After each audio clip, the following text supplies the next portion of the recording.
salaries, fixed costs, blah, blah, blah. So a lot of friction gets added, which actually goes on to the consumer.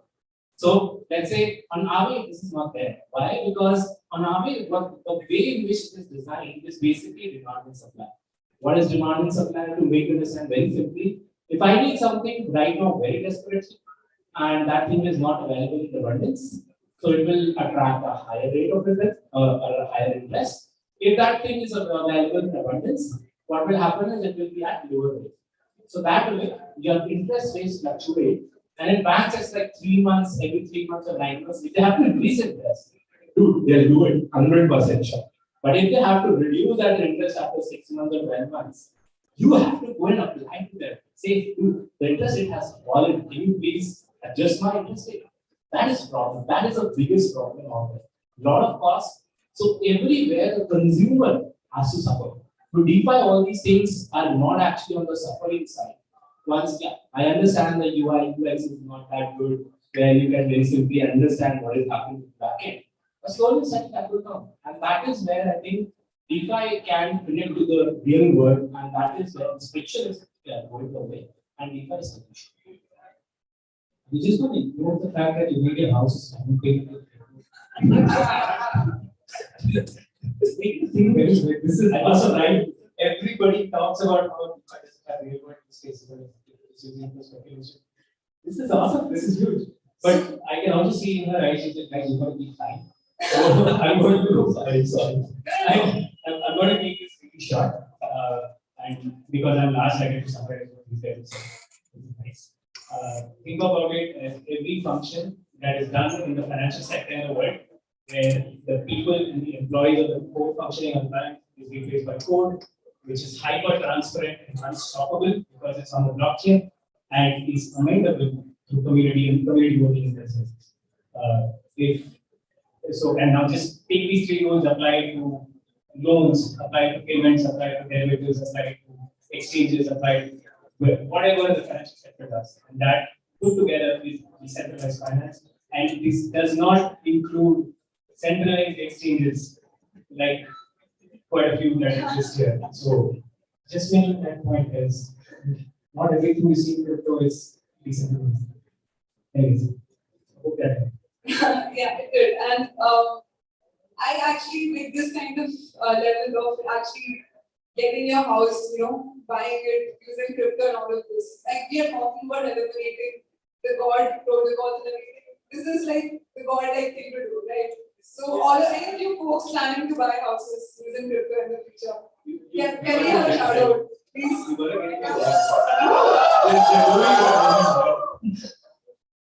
If you want to go to centralized exchange, you pay taxes through your voice. Okay, so it's fine, you say, but the use case is the story, right? It's not that he has a house. Okay. So, building on to what you just said, Ashwya, like you can just like go ahead and like loan the amount out and everything. So, I want to discuss something about like credit scores and all of these things that we maintain on centralized platforms, where depending on your past performance, you actually then get to like bad interest rates like if you do not. And I don't think there's a concept like that in crypto. You don't punish people if they like to dead on or something like that. So, can you comment on this? Like, what like because we are not discussing paperwork or anything, we are just talking about in terms of collateral. If anyone can provide the collateral, they can take out the loan. So your views on all of this. See, this is more of a bad thing and a good thing. Like bad thing, why? Because today we look at the credit score agencies, the way how slow they are and the way they react. Like for example, let's say my first credit card that I ordered. So I just changed my job from Calcutta to Gurgaon. I don't know what they were high on. So they wrote my first address of Gurgaon and they wrote the city as Calcutta. So it never got delivered to me. So I called them up and they said, hey, I can't find my credit card and you're like 500 rupees charge or something. So they're like, sir, it has been delivered to Calcutta. So I never gave the address as well. So long story short, the point was they levied a charge, I did not get a credit card, I did not give a damn, I did not pay the charge. Next day what happens is my credit card takes a damn because I was going to pay 500 rupees. So that is one big problem out there where what happens is like the way the system works, Now, if I have to go and get it corrected, I have to like call the guys and then have a follow-up mails. The effect it had was like I wanted to buy. Yeah, I wanted to buy a desperately. So I had to pay like 14%. So that was an amount. When you look at this from a decentralized perspective, credit score is something that does not need a centralized agency to actually go out into this. Why? Like we have been working on developing and not promoting quality. We have been trying to work out on a score system, which is known as like we call it like polygon score, which is basically being worked upon on the basis where we want to go out and we want to create a rewarding system for those people who are there on the ecosystem. Now, how it works is it is basically dependent upon the amount of activity that your address does on the ecosystem or through that address that you do. Now, when you start doing all these things, so you start creating a reputation that okay, this address can do X, Y, Z things, and it has been here for long. So it can be looked on as an activity. So that is like where the good part comes. We don't need a centralized one. But the problem with not having credit score is also that. So you cannot completely say that all the credit systems are a scam. They're not. So when you look at credit scores under collateralization, and so today one of the biggest problems that we face is everything is over collateralized. With over collateralization, you can have zero failure because everything is over collateralized. But this really stops the way in which you can say the ecosystem evolves. So now, if you want to go for under collateralization, these scores are important. So, yeah, I mean, say the good side is that with Web3, you do not need a centralized agency or something like that, but you cannot eliminate it because these are.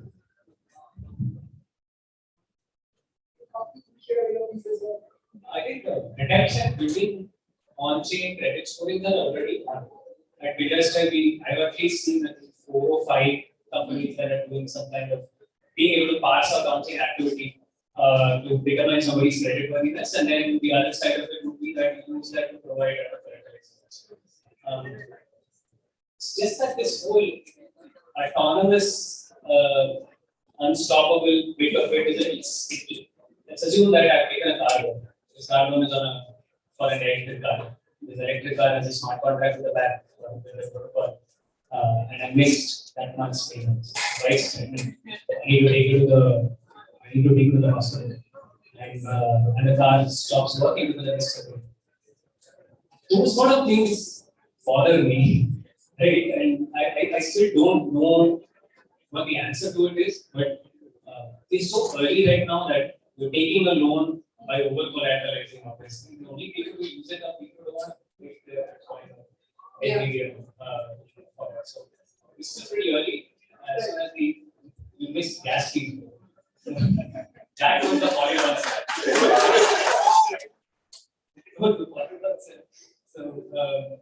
So yeah, I think we're really early. Let's get to under collateralized, and before that, let's probably get to more efficient gas fees, and then I think credit scoring, on-chain credit scoring will become more relevant. It's more than possible with the data that's available right now. I think it's more about Ether protocols now wanting to do under collateralized as opposed to. Very fair. We can actually get a puzzle now. Anyone here is building on-chain identity? Anyone? On-chain identity? Anyone working on on-chain identity? Polygon is.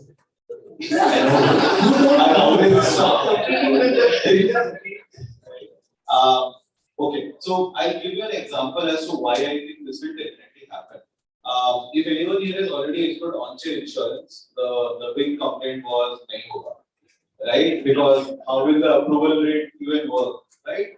But today, look at Unslash or Bridge, Nexus, anyone, right? People issuing smart contracts. So the whole way a lot of these decentralized systems can work are with financial incentivization, right? It's very simple, right? Aishwarya has, how many does he have? A million market people? 10 million, 20 million, let's go with 10 million, right? So he has 10 million market, right? I'll treat you with everything. Right, so he has 10 million market. So now, let's say he's part of a DAO that using his matic powers takes on whether a loan should be approved or not. That's it. Simple enough concept, human judgment. He's getting all the on-chain data related to this person, whether this what is on-chain entity behavior, wallet behavior, previous payment, looks like, and he votes for it. Right? If that loan gets paid back, he gets an incentive in the form of yield. If that loan is a bad loan, turns out over time, a part of his matic stake gets stashed. Fair enough. This is how every insurance protocol works in the world right now. Right? Same. There's a DAO, you go and participate. If you want to go and participate in Nexus Mutual, for example, you buy a bunch of Nexus tokens, you put as a stake, and now boom, you can start validating insurance claims, right? If you think you're good at it. You do a good job, you get more in the form of yields, you do a poor job, you get slashed. So financial incentive, but what does this help, right? Where did this help? Ek to anyone can go and become. I don't have to ask you. Can I go and buy some Nexus token and start validating? Right? I can just go and start doing it. That bit of it is very important, right? It helps in over time more and more decentralization. And the protocol is managing billions of dollars in coverage, for example, and earning billions of dollars in premium. More and more people will be excited to go and participate in it, right? So this kind of financial democracy will ensure that protocols like these will be able to succeed. With regards to now pulling it back to on-chain credit scoring, I actually believe fully automated systems will not be the answer because there is always a human aspect to underwriting. Maybe we get there, but the exact problem that he stated, right, already, that was already stated. So I actually believe it can happen via financial democracy, via tokenized incentives and disincentivization for the approval system, the rating system to be able to behave in the right democratic way. Right? So that I think is the future, and that is also a billion-dollar protocol idea. But if you want to build, please give me 10% allocation whenever you're doing the equity market. Thank you.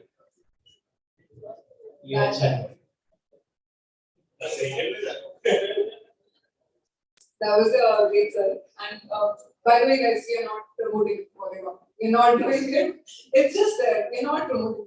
See, with Ashwarya here, it's impossible. So, continuing on and off these lines, so we discussed like financial incentivization. That's how we can make DeFi work, and we are bringing the power back to the people because everything that like there was like job, like, just you said like validating insurance, anyone can just come in and do it, and it's all decentralized. It's a distributed community. It's not driven towards the vision of the people who are the higher management. This is the idea, right? So for anyone here, if they want to get into DeFi, like what are the things that they should know about? Like how do they get started with it? And why should they actually put their money? Like there's so many myths around this, like should I stake it, what should I do? And like should I be providing liquidity somewhere? Like how can a normal person get started with it? And especially for you, because you are developing with your fund. So how can a normal person get started? Got it. I think to begin with, just become a consumer, right? I imagine if you guys want to do DeFi, you're already in crypto. You hold a bunch of Bitcoin, ETH, Polymatic, something, right? So to begin with, just start using. Go and trade on Uni. It's on Polygon also now, right? It costs nothing, right? So if you're trading any, just go trade on Uni. See how the experience is. Get comfortable with it. What will happen is someday one transaction will get stuck, right? Then you will go and learn what nonce is. Then you will go and learn how to look at a block explorer, right? Then you will ask 10 people on Windows type Discord, hey, what's happening? I am stuck here, this, that, right? A lot of people learned like this only, right? So I would say just go and start using, and your goal when you just start using something should not be financial incentive. I know all of us are doing this for a part of it is money, right? All of us want to make better decentralized money. That's good for us, right? But just go and start using with the intent of learning, right? If you use Aave and then find good use case in Aave, go to Etherscan, look up the verified smart contracts, read through the code and see if something makes sense to you, right? If you want to then also go to the building set. But I would just say go and use decentralized apps because to begin with, they are a lot of fun to use. Right? There is a thrill in being able to do transactions without anyone approving it. That's fundamentally. And it will also give you a sense of how financial incentives work in decentralized finance, right? Why does anyone lend to Aave? Why does anyone borrow from Aave? These questions will come to your mind. And once you start answering the question, you will know what next to build. That is one. The second is, and the same thing applies to building also. When you're building your first 1, 2, 3, 5 things, don't immediately think it's going to take you to the moon, right? It most likely will, right? It used to in the ICO home, unfortunate case for all of us, but it doesn't anymore, and it's good, right? There's a lot more sanity in the market. So try and build, and you will learn a lot of things about building, right? If you build a good product and no one is putting LP in your project, right? What's the problem? Anyone? You build a great protocol, no one is putting any money in it. Because you forgot to build community, right? A big product that a lot of Indian projects make, right? Here I have built the best basis trading protocol in the world. It deals the best, but no one is putting in any money. You forgot to build community. So once you start building 1, 2, 3 projects, you will start learning what are the 360-degree facets of being able to build a successful decentralized finance project, right? That is one. And second is be a little mission driven, right? A lot of builders have used this sentence: be a missionary, not a mercenary, right? And similarly, when you source capital, also try to source missionary capital, capital that believes in the problem that you're trying to solve, and not mercenary capital that leaves the moment deals are over, right? So these will be my two major things to suggest. Use DeFi for fun and start building a little bit for fun. Partner with other projects in the ecosystem. Like this is a room with 200, 300 people easily, right? I'm not sure, but looks fairly large. So see what someone else is building, right? I'll give you guys ideas, right? To get started. Anyone here who is building metaverse, right? So anyone who is building assets in the metaverse. Let's say you have 10 assets and your community is large, 100 people want to use those assets. So now there are 10 assets, 100 people want to use it. So then what can we build on top of this? Can we build renting? Can we build lending? Can we build fractionalization? So karo, partner karo, start building, right? This is how we start, right? Talk a lot to the community, see what's working, and build on top of each other, create assets that people want to hold, and have fun doing it. Don't be in a race to build a moon protocol, right? Like just have patience, build what users want, talk to your community, talk to your users, and you'll get there. I can't add to that. So since this like panel discussion has pivoted towards building and like finding like co-founders building something cool in Web3. So I would like to hear from you, Raghu, or from like builders like BuildSpace too, and how exactly what are the challenges that people are facing right now, starting out, especially in India. I don't see a lot of people registering their companies here, and how exactly can they navigate around it? What are the legalities of it? All of these things. Yeah, man. वैसे directly बोल दिया तुमने. Okay, I'll go with what Vila said. This is our take on the Web3. We believe that traditional way in which you have a partner set, some mentors, some classes, and then at the end of it, you get to see some funds and then invest in them. Work very well in Web2. It works very well in Web3 also. I think the way in which Web3 is growing is still figuring a lot of things out. What we need is a large community of people who have done the 0 to 1 journey before. Bring them all together, incentivize them to help us. That's basically what we are building. I don't want to use that D word, but hopefully we will become highly functional, decentralized, autonomous organization someday. But I personally believe that we need to run this at operational excellence first before we start hard-coding this stuff into rules that cannot be handled with data. So what that means is me and my team of 7 people sit and talk to 5 startups a day every day, and we analyze what people are building, what ways are going on, help them out, and essentially build the incentive structure between the startups and this large tribe of 200 people that we have, which includes Sunny, which includes Nishchal, which includes Ganesh, Valley, and we match value add to what the company needs and then build an incentivization arrangement between them, which is basically allocation and everything. And based on that, now a startup has an army that is working with them for their success because their success is also there. So that's the model that we are doing at BuildSpace. When it comes to problems that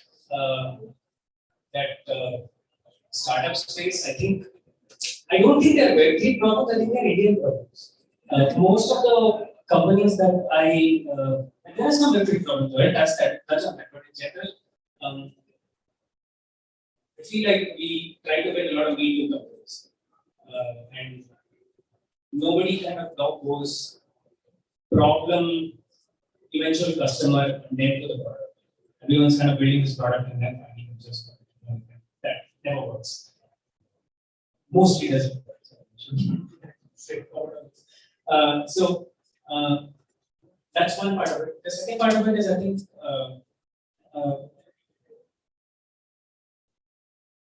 we are not very good at community on an average. Exceptions are obviously there. I think the reason Sandeep Nalwal is because he was the guy sitting in the Telegram groups, talking to people, organizing community meetups, literally going out there talking about day in, day out, right from the partners to the developer to the retail holder. That behavior is missing in founders, and I truly believe that the next huge companies that are going to be built are going to be community-led companies. And the community CEO, the community-led founder, like the tech or the business founder, is going to be very important. So that's something that I think we don't do well yet, but we have examples and models. Anyway, yeah, and finally, I think, हम collar ऊपर करके खेलते हैं. I don't know how many of you play cricket. Cricket is football. How many times you've seen, say, I used to have this thing with my friend, right? Like, Yuvraj Singh used to come out batting. I used to look at his collar. If his collar is up, he's going to play well on that day. And if his collar is not, then he's probably got a couple of things going on in his mind. I feel like, I don't know what it is. Is it imposter syndrome, which is my co-founder's favorite word? So, whether it's imposter syndrome, whether it is, oh, I'm not good enough, I don't think I can make it, self-doubt, which our parents and education system does a phenomenal job of putting into that. I don't know, I feel like that's got to change.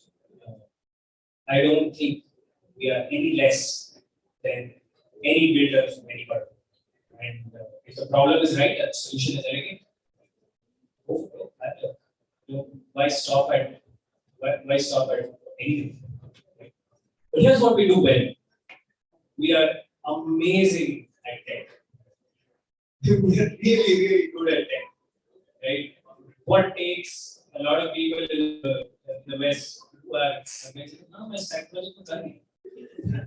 17-year-old guy comes up the other day saying, I built this multi-sig thing, multi-sig safe, which has a UI on Discord, and you can execute contracts by basically writing lines on it and choose to pull in and deploy money the way you want using Discord. I was like, how old are you? 16. What was I doing at 16? Right? And that's pretty awesome. I think we get tech really well. And the second thing is that we understand community. I feel like all of us have grown up in community backgrounds very well, and I think we're very good contributors. Maybe not the best community organizers, but we're very good community contributors. I feel that's pretty awesome. And Jugaad. That's amazing when you're starting up. Not so great when you're scaling. So I think those are three good things that we do. One Web3 problem. We are building Web2 solutions for Web3 problems. And that high enough. Right? Think community. You don't own the thing. It's not meant to be owned by you, it's meant to be owned by the community. How would it look like in that process? Right? And it's very hard for a founder. My baby, my dream. I'm going to make this big, right? And how do you let that go? It's hard. I don't think it is. So right from there to how the product acceptance. This space was built to be different. Let's not do the things that work that we were trying to change in the first place. So more focus on what a Web3 take on something that you're doing. And I try to do that in my job and in being able to work with founders like this. These are some of the big problems. And registering company in India is not one of them. All right. So I'll actually add a point beyond everything that was already mentioned. That you guys should all do more, write less code, talk to people more. Right? Just PM man on Twitter. This is literally a positive something. The worst thing that can happen is that you get ghosted. Right? I have ghosted people and guilty. हो जाता है यार बहुत काम करता है, right? But problem है, reach out to them. I had the exact same problem when I was younger. Good days, right? 21, 22. That was fun. But I would. But just a lot of doors open in life when you just reach out to people. So if you're doing something interesting or you feel it doesn't have to be authentically interesting, you think it's interesting, shout it from the rooftops. Tell everyone, no one is stealing your idea. I have this big fear every time building something, no one wants it. Your idea is stupid. All of our ideas are stupid, right? Some of them work out, at which point we become business, right? But till then it's stupid. So assume that your idea is stupid, but you want to do it regardless and tell everyone about it.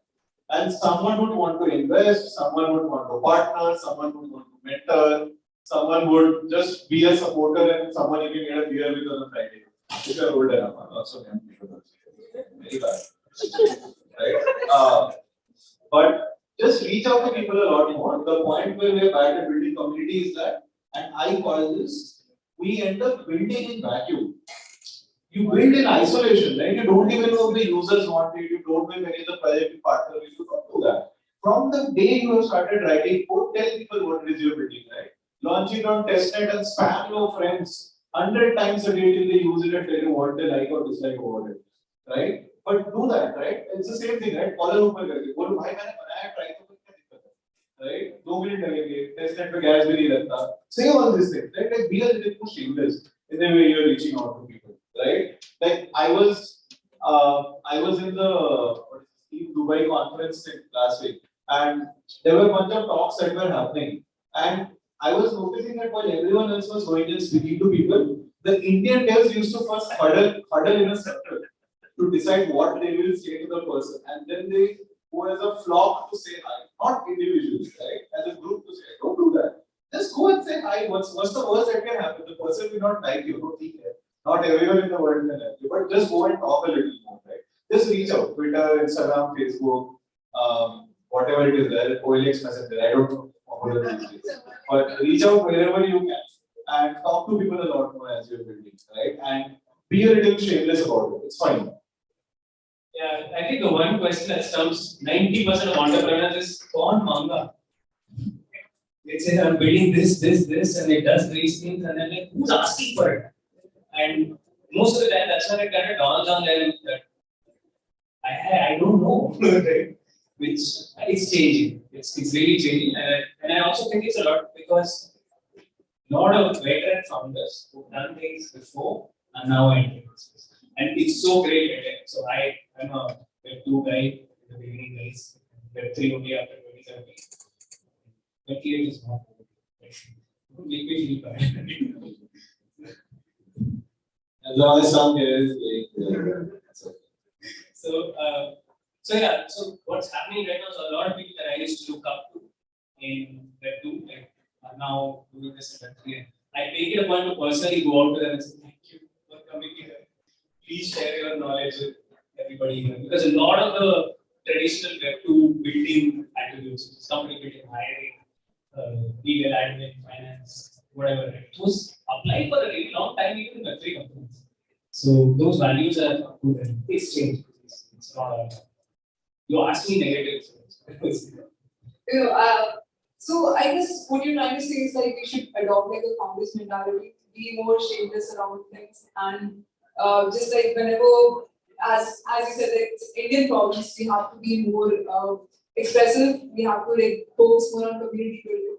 And if you're talking about the Web3 issues around it, then don't be greedy and don't build a centralized thing. Try to give back to people, try to involve them. And Like something. Just let me look. I don't know how old people are. You remember Internet Explorer?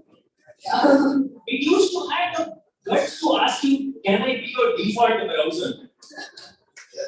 What's stopping us, man? We can ask. Like, or pushing. You'd be surprised how many people are willing to help you if you just ask. And I think you should. There's no reason why you should. So I do want to circle back on the registration thing, but I'll come to it when we discuss the crypto tax. So I also want to hear from Aishwarya because you work at Polygon and there's so many projects getting onboarded onto Polygon. So what are the common themes that you see there with founders just starting out? What kind of help do we see? And how do you guys actually go about it and help them? One thing that I'd say is as the space is like evolving, initially we were building anything, and I completely resonate with the point that we are building in silos. We feel that ये product बनाते हैं तो सबको चमक जाए और मैं करोड़पति बन जाऊंगा 2 दिन. So that is one of the biggest problems that people. They whatever they are building, I'm not complaining about that. What I am saying is भाई आपके प्रोजेक्ट की जरूरत कहाँ पे है? That is that people are not thinking enough. Like your first thing should not be चले product. Your first thing should be ये product किसके लिए बनाना है. You need to know that okay, I want to create this product because there is a very big need of it. Not because मुझे इसको बना के मेरे घर का कोई काम. Like I don't know who said this, but someone said कि from the time you wake up till the time you sleep, you have 40 ideas. And it is not feasible to start working and thinking about 40 ideas या problem statement जो आपके पास है, वो सबकी होंगी. हो सकता है उसमें से एक भी हो. अब आप लेट सो के उठ रहे हो, आप मोटे हो रहे हैं, तो हो सकता है आधे काम करता है. So that is the point. So whenever you're building on Web3, initially everything was required, but now what is happening is as the space is evolving and a lot of great minds are entering into it, what you have to see is how efficiency can be created, how things can be taken forward in a way which plugs into what is still missing. Not like कि हमने Uniswap है, तो हमने Uniswap को spoke करके उसकी 90% fees reduce कर दी. It should be वो तो Polygon से 99% ऐसी चली. So the point is think about this, ideate more, discuss more. The moment you will discuss more, what will happen is you will know where exactly are you standing on your project. So once you know, this is something which is there, and with Polygon, I think we support all types of projects building here because one of the missions I remember when we go on the call with Sandeep, he's always like, Aishwarya, कोई भी developer या कोई भी project ये सोच के जाना नहीं चाहिए वापस कि यार मेरे पास idea तो बहुत अच्छा था, but किसी ने मेरे पे विश्वास नहीं. Because that is something where builders lose a lot of hope. So think, it's not about just like सबको grant it. It's about how, in a way, we can go out and we can help everyone who is building a website. And I remember, like, another thing which he has always said is, he is always outspoken about the mistakes also that we make. I mean, there was I think last week there was some kind of thing that happened. And on a call, he said, Ashur, ping me all the projects which got affected. I'll personally go and ping those people and say sorry. Like for someone who literally has no time to I mean, sleep as well, going out and saying कि मैं 100 projects पे जाके sorry बोलूँ, and because वो project की वजह से mistake हुई, is something that is like at this level gives you goosebumps. कि how can this guy have so much time? So that is there. So to summarize and to end this question, like how Polygon can help. We've always been there with the monetary support. We've always been there for the marketing support.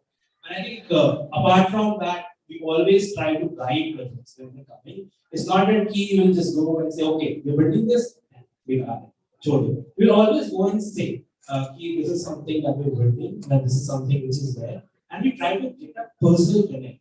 I mean, I can talk about one of the employees also, which Ujjwal. Ujjwal has been talking to me a lot. And why I mentioned his name is because he applied for a grant, he wanted to do something. I went to him, we had a chat and everything. And while I was about to disburse, he said, that person who was working with me has gone to college and probably I might not be able to pull it off. And he said, don't give me a grant because I don't want to spoil my relationship for a $5,000 grant. And that is why that name, I'm very bad at remembering names, but that guy's name is something that and that example is something which I want to say. If you want to build genuinely and you want to create those kinds of relationships with other builders, you will always, everyone will always be there to help you. But if you like always be like, yeah, chalo, यहाँ college में 5 10 लाख और मिलते हैं, आदमी तो 50 दे रहे तो 50 दे तो 50 प्लस 60,000 तो चलो आप ये उसके आगे बढ़ पाएंगे 99% chances low. So think about that kind of building relationship. Think about how all these things can come together, and think about how this ecosystem can evolve. Being together with everyone, like I think already said, Web3 is not about owning the product. Web3 is more about community. How community perceives your product. I've seen so many people, so many projects that like I personally also, I don't even charge a single penny if I see the people hustling and they want to get something good. And it is in my capacity. I go on my personal time. That is something which is how the ecosystem works. Very motivated after hearing all of this because all of this revolves around the theme of kind of like ethics of all of these things you're talking about now. Do something but give back. Don't just build like like for yourself, build for the community, build for an audience, and try to actually provide real value. Not focus on getting grant, getting money, but actually focus on solving a problem. And that should be the mindset that we should be moving forward with. All right, so moving on to the next part of the discussion, which is like something almost everyone will be very interested to know about is so it's about crypto tax, the Indian crypto tax. So first, I just want Aishwarya, if you can. So we have like a very expert CEO over here. So he's going to break down like crypto tax in India, how what exactly is the different like regulations that the government has implemented, and what does it mean for all of us here? So when I talk about crypto taxation, I am just putting my own views. Please don't call it in a way like if you end up in a battle, I won't be able to help you on that. I'm very much clearing it out. And this is something how I perceive crypto taxation. And I mean, the way we have been generating revenue, a lot of people say are decentralized wallets and सरकार क्या कर पाएगी छोड़ देते हैं. That is like the best notion. So two things that I hear the most. या देखो MetaMask में पैसा पड़ा है सरकार को घंटा बताना चाहिए. That is the first thing. And second is जब तक हम क्रिप्टो को कैश में कन्वर्ट नहीं करते हैं ना तब तक तो टैक्स देगा नहीं. And these are the biggest myths that anyone can have on taxation. We have a cheer for this. Are you guys also thinking this?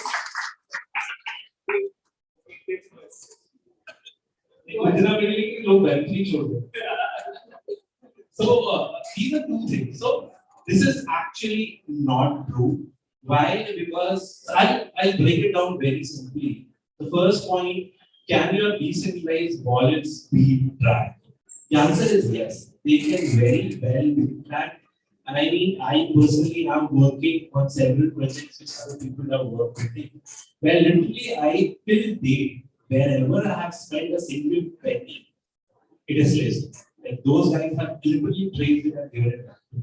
How? So first thing is, the moment you go out and invest a single penny through a centralized exchange or through your bank accounts, you're dead. Your identity is known. Because you're already either in your bank, you have KYC. So let's say someone comes and says, MetaMask में वो जो bank account है, credit card तो वहाँ से upload किया. मैं तो बैंक गया नहीं. क्रेडिट कार्ड पे यानी KYC पूरी करें. So this thing that you will never be caught is something which is not true.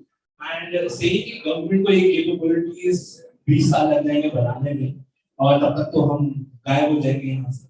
Those things might work out for let's say 0.001%, but बाकी सब मरेंगे. So that is the brutal truth about it. And second is crypto में पैसा मिल गया है, जैसे ही मिला है, it is liable for taxation. It has no relationship with उसको जब हमने cash में convert किया है and related to your normal pays. किसी को सैलरी अगर 30 तारीख को मिलती है तो वो तब टैक्स नहीं होती है जब मैंने उस सैलरी से 10,000 रुपए निकाल के कोई चीज कहीं पे खर्च कर दी. It becomes taxable the moment it hits your account. It does not matter if it is in USDT, if it is in USD. अब आएगा तीसरी बात, जहाँ पे लोग कहेंगे सरकार तो क्रिप्टो को लीगल मानती ही नहीं है, तो फिर टैक्स क्यों दे हम? Correct? So I think everyone thinks that. तो फिर इसका जवाब ये है, marijuana, चरस, गांजा, इसकी भी अगर इनकम होती है तो सरकार उस पर टैक्स देती है. Doesn't mean कि चरस गांजा लीगल कर दिया सरकार को इससे कोई फर्क नहीं पड़ता कि आप पैसा कैसे कमाते हैं. वो आपको जो उससे फर्क पड़ता है वो पड़ता है आईपीसी से, जहाँ पे पुलिस के कोर्स करते हैं कि आपने पैसा कहाँ से कमाया. सरकार को कोई फर्क नहीं पड़ता है कि आप इलीगल धंधे से पैसा कमा रहे हैं, लीगल धंधे से पैसा कमा रहे हैं. उनको चाहिए उनका हिस्सा, वो चाहे आपने कैसे भी. So these are the three things I would say that a lot of people have in their mind as a myth कि हम चलो कैश कर लेते हैं, क्या ही बात है. यार अगर तुमने कहीं से भी मान लीजिए किसी का एड्रेस पे $10,000 किसी ने पे किया, अब आपको वो ट्रांजैक्शन करने के लिए फॉसेट से मार्केट नहीं मिला तो और आपने दूसरे अकाउंट से मार्केट भेज दिया तो फिर वहां से. सो Web3 is very much traceable. It is not that Web3 where you can scam people or you take the money. So keep those things in mind. So that is something about what everyone thinks. Laws may there were before 31st March, not so much good laws, not so much clarity. In that, what I can suggest is like if you have had incomes as freelancing, as incomes as and these incomes will not exceed 50 lakh rupees in that whole year, you can take advantage of section 44AD, which says that if your income is less than 50 lakh rupees, you can simply say, I don't want to put any bills, and you can simply 50% that. So if your income is 48 lakh rupees, you do a 24 lakh and you pay taxes on 24 lakh. That's a very simple law in which you can apply it and you can basically encash your money and you. So that has been, but that was till 31st March 2022, unfortunately. Before that, you could very easily do it. So this is, I mean, one of the best ways. Now, if you have more than 50 lakh, then anyway, you have to actually go out and pay. Like if your salary, so as soon as you cross the 10 lakh threshold, your salary becomes 30% taxable. So stop seeing this as something which is like crypto from 30% tax to. हम anyway देते हैं हर जगह, तो यहाँ को change नहीं हो रहा. Just that the way it is monitored and doctored in front of us is wrong. So अभी तक ये था. Now with first April coming into picture, there are new incidents. I don't say that the systems are efficient enough today to go out because a lot of people mock on Twitter and say, I am very decentralized, what if 8% TDS starting with the TDS saying, yeah, great. All these things will go out and will accumulate until one day when your tax sites might be open and then all go for ether, INR, that is not true. But the point is now with the laws which have come in, I don't support them because they have created those laws like saying कि यार 100 रुपए पे अगर ether पे लगाएं और 100 रुपए आपने बिटकॉइन में लगाएं and if you have profits on bitcoin pay tax, but if you have losses on ethereum you don't pay anything, you don't set that up. So that is something which is like I think to discourage a lot of trading. Logic क्या है, मतलब जितना लोग मैंने लोगों से बात करी है गवर्नमेंट, the logic is कि हमारे पास 130 करोड़ लोगों की चिंता है और वो easily manipulate हो जाते हैं वो पैसे और लोग उसका फायदा उठा के उनको रखपुल कर देते हैं. I mean that is not an answer to be given. But I think over the time these things will evolve. Over the time when all these trackings and everything get more well in place, we will see a lot of these things taking back because ऐसा नहीं है कि these laws are like for the first time. Dude, we in 1992 we went out and said कि internet को ban कर देते हैं. Internet भी अगर आएगा तो सरकार इंटरनेट देगी. आज वो चीज ट्रू नहीं है, but 92 में सरकार ने ये भी बोला था कि इंटरनेट इज बैंड, अगर आपको इंटरनेट यूज करना है तो आप पहले लाइन में लगो और हमारे पास रजिस्ट्रेशन कराओ, फिर हम देंगे internet.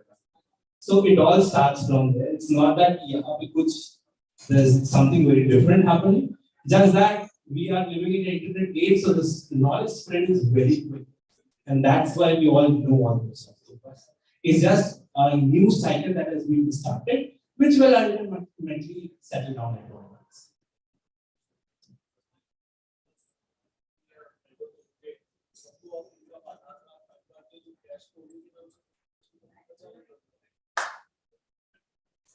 Yes, don't take the bait.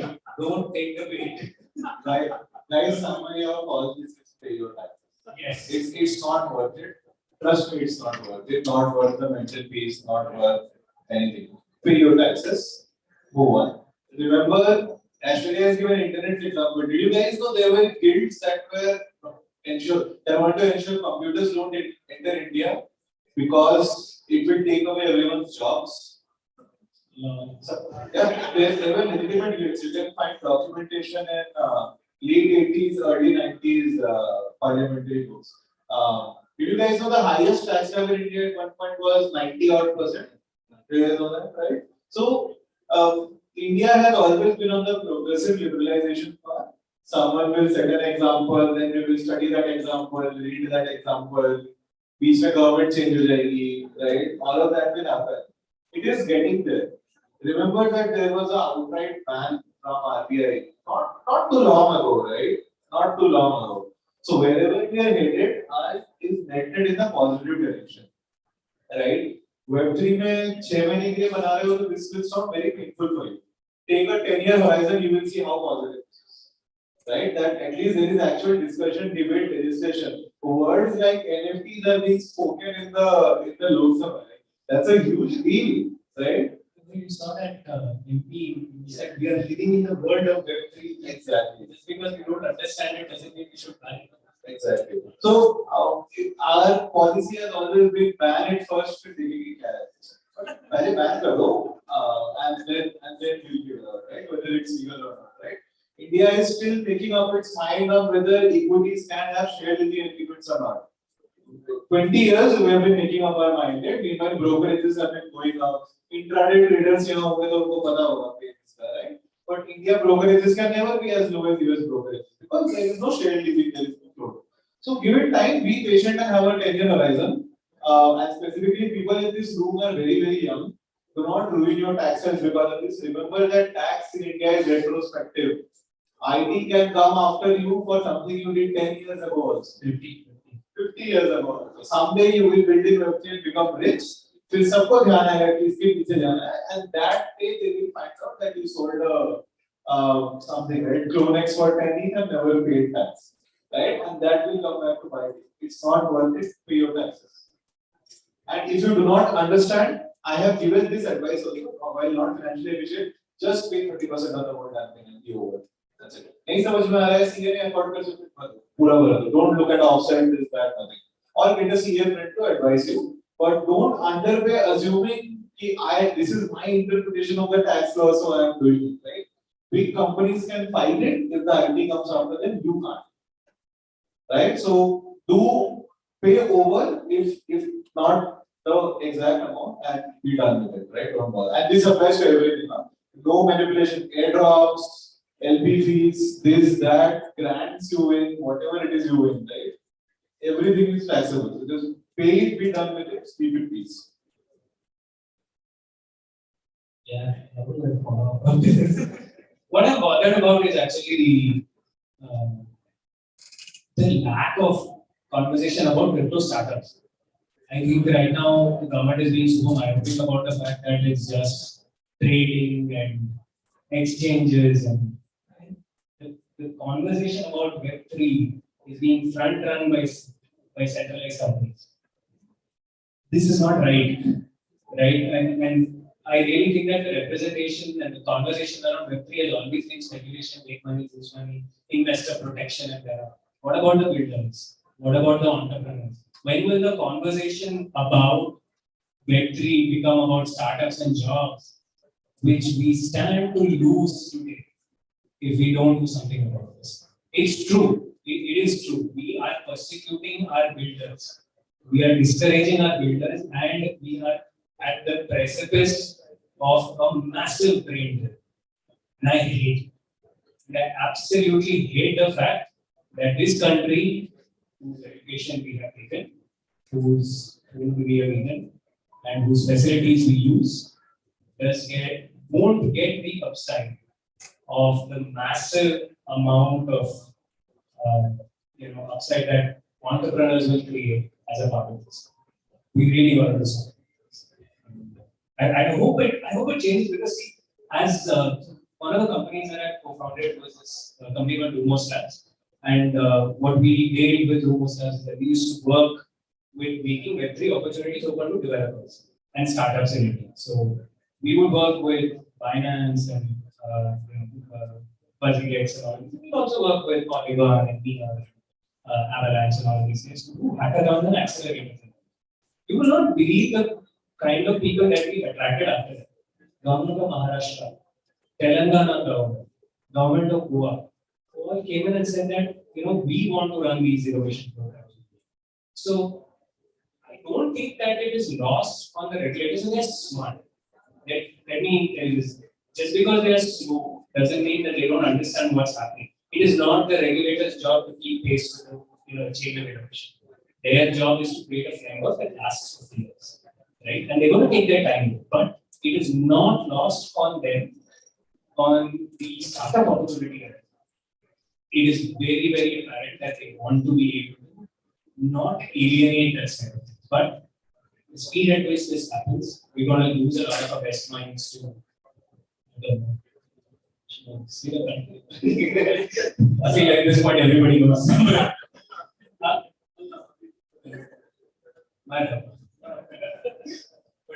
yeah, it's sad. It is. I hope that changes. So I'm sure people were expecting something. You guys were so dark again, sort of like us. But it's a different take, and like everything that is being said here, everything is being dragged. We cannot accept it, just pay it and like sleep in peace. So I just wanna tell you this: if you think going to another country and then not paying tax because the jurisdiction is like that, is it just no? And paying 30% tax will still be left with a better quality of life and more money in the bank in India. So, guys, please consider that as well. Just pay the 30% tax, you will still be pretty happy. Unless you're creating that. I don't agree. So I don't want to take more of your time. So I just want to know some like final like notes on like everything that we just discussed, like the DeFi situation, like the Indian crypto tax, and as Web3 founders, to all of these people like here, like very young crowd here. So what would you just say as some like final note? What should they do right now in their lives? What kind of mindset should they adopt to actually do well ahead and prosper? I think I'll start and I'll stop as well with 2 minutes. One is build to sustain for a longer horizon of period than money. And second is focus most of the time on it. That's it.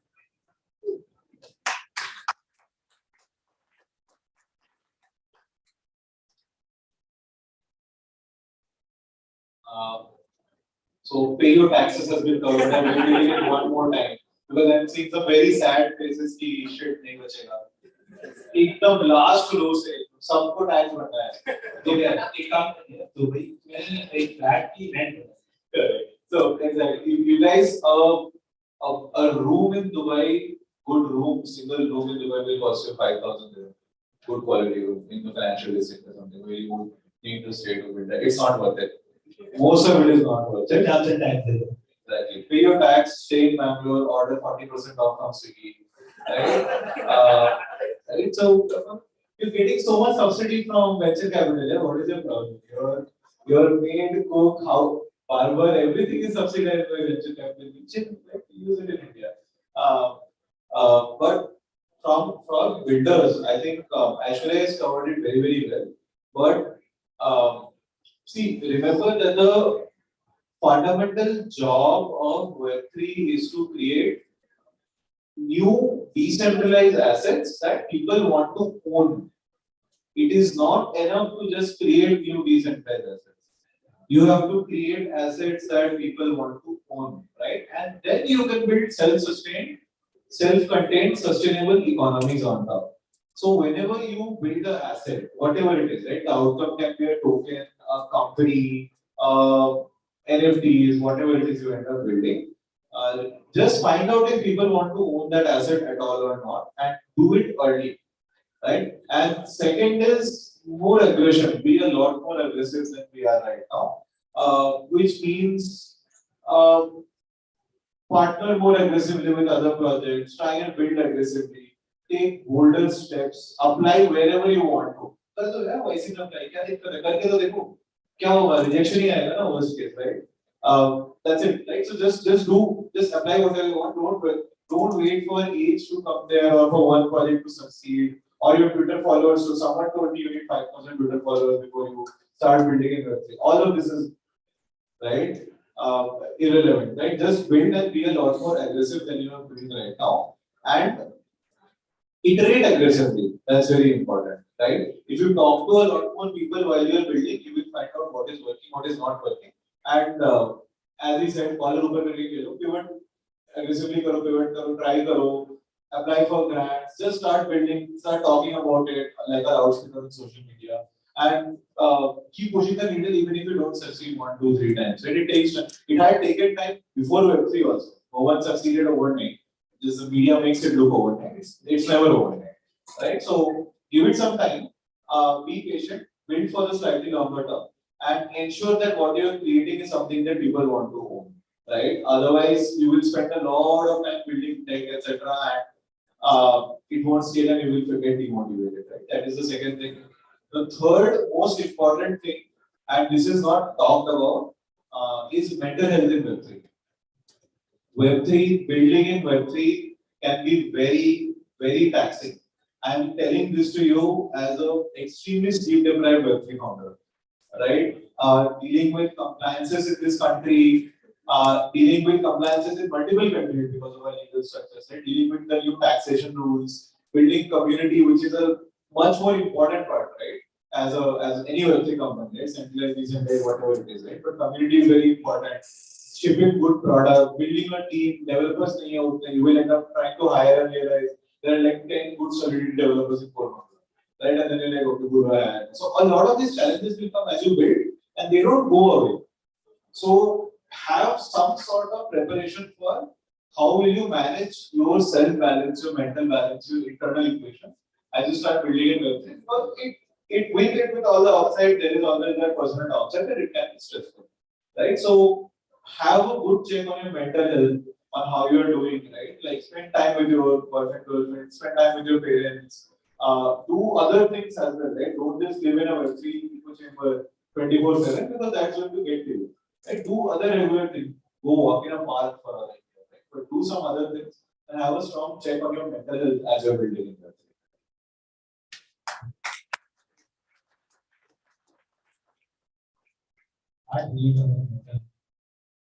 Okay, so I want to leave everyone here by the question of what is Web3. Like we say, "Arey yaar, wo Web3, ये नहीं है." Right? And I think to some extent, I've spent my fifth year in this space. Been fortunate and lucky, and I think I can articulate Web3 in maybe 3 or 4 points. I think number 1 is permissionless and community first. Number 2 is ruthless transparency, right? Nothing is hidden, everything is outside. Number 3 is an equitable redistribution of wealth. It's not the fact that me as a user of a product can participate in the upside of the growth of it. It's radical. Right? It's crazy. It's more than shares. I hate it when people say that tokens are like shares. I think it's so much more. It's so much more. And I think that between these three values, right? I feel like if you stand for these things, and if these things mean something to you, I think that you are better. Doesn't matter when you came. Doesn't matter if you came in last year. Doesn't matter if you came in yesterday. But if you stand for community first and permissionlessness, if you stand for absolute ruthless transparency, and if you stand for more equitable redistribution of wealth, I think you're as Web3 as they.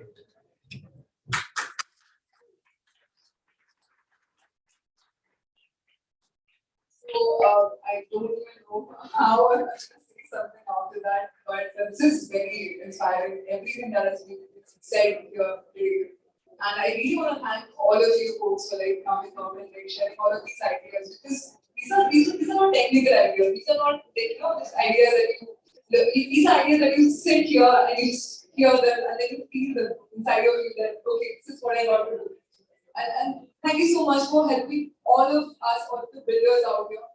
And hopefully, very soon people will start paying taxes, but also come up with really good protocols from anyone in the space. And we have all of you folks here who would be, I guess, up for mentoring them and helping them build their solution. And I just wanna do like a little check. Like, how do you guys like this panel discussion? Can I get a move? So is there some other thing?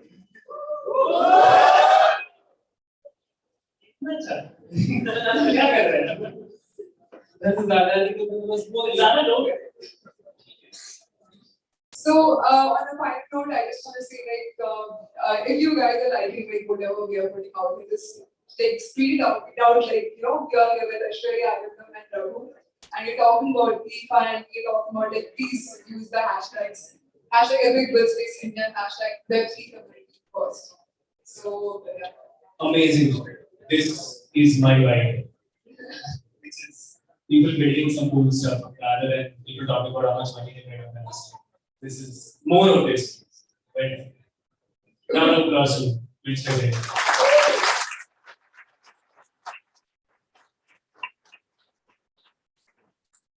So thank you so much to all our panelists. And we'll be moving on to our next. Okay, guys. So since Web3 is all about community, we have someone who has experience and has been building communities for a lot of years, and has been building engaging communities which people like are proud to be part of. With his company Avalon, he connected over 50,000 people on the internet, and it's like an online college where you can go learn stuff and even hang out together with your so just a second.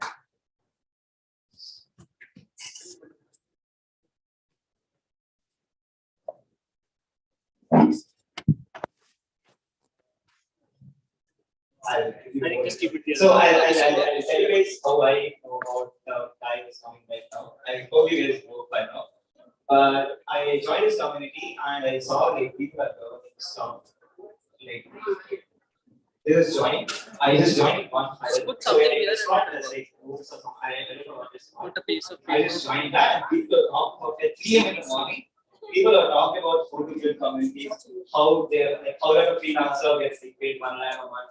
It was like really not good. And like at 3 a.m. in the morning, like can you do that in college? I mean, over drinks, yes, you can. But so please give a huge round of applause for Varun Maya.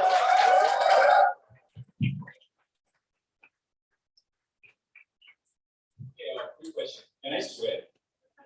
Yeah. Oh. It's been a while since I've seen so many people in real life. How many people are there? 200? 150? How many of you believe in crypto?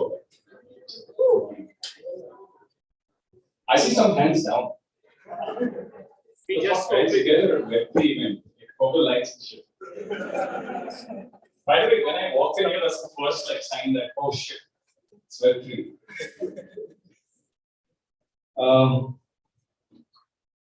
So the topic that I was given for today was Varun talked about communities, right? Whether Web3, Web2, Web1. I don't know who defined these words, but communities work the same on all three, eras of the internet. They work the same since yes, the message boards that we had, they work the same on MSN Messenger, they work the same on Discord. It's been the same throughout. And the way I want to do this today is I just want to talk like 15 minutes max. I just want to tell you our experience running a community, how you can like replicate the same thing. And then I want to talk about or ask the audience to ask me questions because it turns out all of you have the same questions about community. And whether you're from India, whether you're from Germany, whether you're from God knows France, the US, turns out that everyone has the same community-related questions. How do I know this? We run a community platform. We have customers all over the world. Turns out all the questions are the same. Turns out all the needs are the same. Can anyone guess why? Can anyone guess why? If you talk about payments, everyone in different countries has different problems. Can you tell me why community problems are the same across the world? Anyone? I can't tell you what. Human nature. But payments and human nature are the same, right? I would assume if you were talking about payments, whether somebody's in France or Germany, they have the same, needs and requirements. Yes, no? Anything else that people want to add? Why are somebody from this side? Why are everybody's problems the same with community? Trust, okay. No, but my question is the inverse. Like, why are all their problems the same? Any questions? So there's this principle called the Anna Karenina, I think that's how it's pronounced, principle, which is basically every good household is exactly the same. But every bad household has different problems, their own set of problems. So it turns out that every community manager in the world has this ideal picture in their head of what a community should look like. And it turns out that ideal picture is the same in everybody's head, or almost the same in everybody's head. And I'll tell you what that ideal picture is. Large YouTube channel, or large Instagram, whatever it is, like 10 million people, right? This awesome forum, right below that YouTube, like I'm just drawing a funnel in midair, okay? This forum with lots of engagement going on, thousands of posts a day, right? Every weekend they want to do an event, right? An event like this and have 200 people turn out in real life. Alternate weekends, they want to do an online event and they want to have 1,000 people turn out, clapping and cheering, like one of those Twitch live streams, right? And then them as the community manager to have like that ultimate feed. So whenever they walk in the room, everyone like claps and they're like, Rahul, right? So it turns out that everyone has that same image in their head, but it also turns out actually accomplishing that image in their head is a business. It is an extreme amount of raw effort. And as I will tell you, if you start from the top of the funnel, often the pull for you to reach the bottom of the funnel is very low because the ROI is low for you. I'll tell you why. Any YouTubers in the house? Anyone with more than like 1,000 followers? Okay. One. Where is Ishan? Or two? Okay. I'll ask Ishan a question in public. Okay. Ishan, like bring a mic there. Ishan, you have a YouTube channel. You make a certain amount of money. I'm not going to ask you to tell people how much money you make. You give a fuck about running a community right now. Is there ROI on it for you to convert that channel into a community? Exactly. You can ask the same question to Tanmay Bhatt. You can ask the same question to God knows the top 100 YouTubers in India. All of them tell you I don't want to do it because the ROI is very low, right? If you are a YouTuber with like let's say 500K followers on YouTube today, you don't need to build a community for anything. You probably are making like 10 times more than your parents were making in like a year. Right? And the reason for this is because distribution is far more valuable than you creating engagement among your people. Right? In fact, the more I think about it, and I think about this problem a lot because I do YouTube, I do Instagram, and then I do community. And I keep thinking about the ROI versus effort of each team. YouTube has very, very high ROI. If you can crack YouTube, you won. The last place you probably move that audience to is a community. Right? It's better to just go to like, tell me some random brand, some random finance brand. No, JP Morgan example. Some new finance brand who says like 10, 20 million. Okay, great. it is far more valuable for you to go to Fred and say, boss, give me 2 lakhs, let me make a, let me put 10 seconds in my video about you. Then for you to create engagement among people. In fact, the only value of you creating engagement among people is for you to get out of the system. That's the only reason you want to do community if you have a top of the funnel. And it turns out from all the experiments we run, the 2,200 communities that we ran on scenes, having a top of the funnel is the most critical thing for you to be running like a highly engaged community. Right? I'm going to repeat what community is, or my definition of community. People are talking to each other. Audience, you are talking to like, God knows, 10,000 people. Community, people are talking to each other. The only reason you want people to talk to each other is if you, as the content creator, want to escape the system. And there are benefits to that. If you've done YouTube for a few years, you'll understand there are benefits to you getting out of this system. Right? But I don't know if it's a strong enough benefit for people to actually create that community. Do you know why it works in Web3? Why Web3 has been one of the proponents of community, why you see so many successful Web3 communities? Can anyone answer?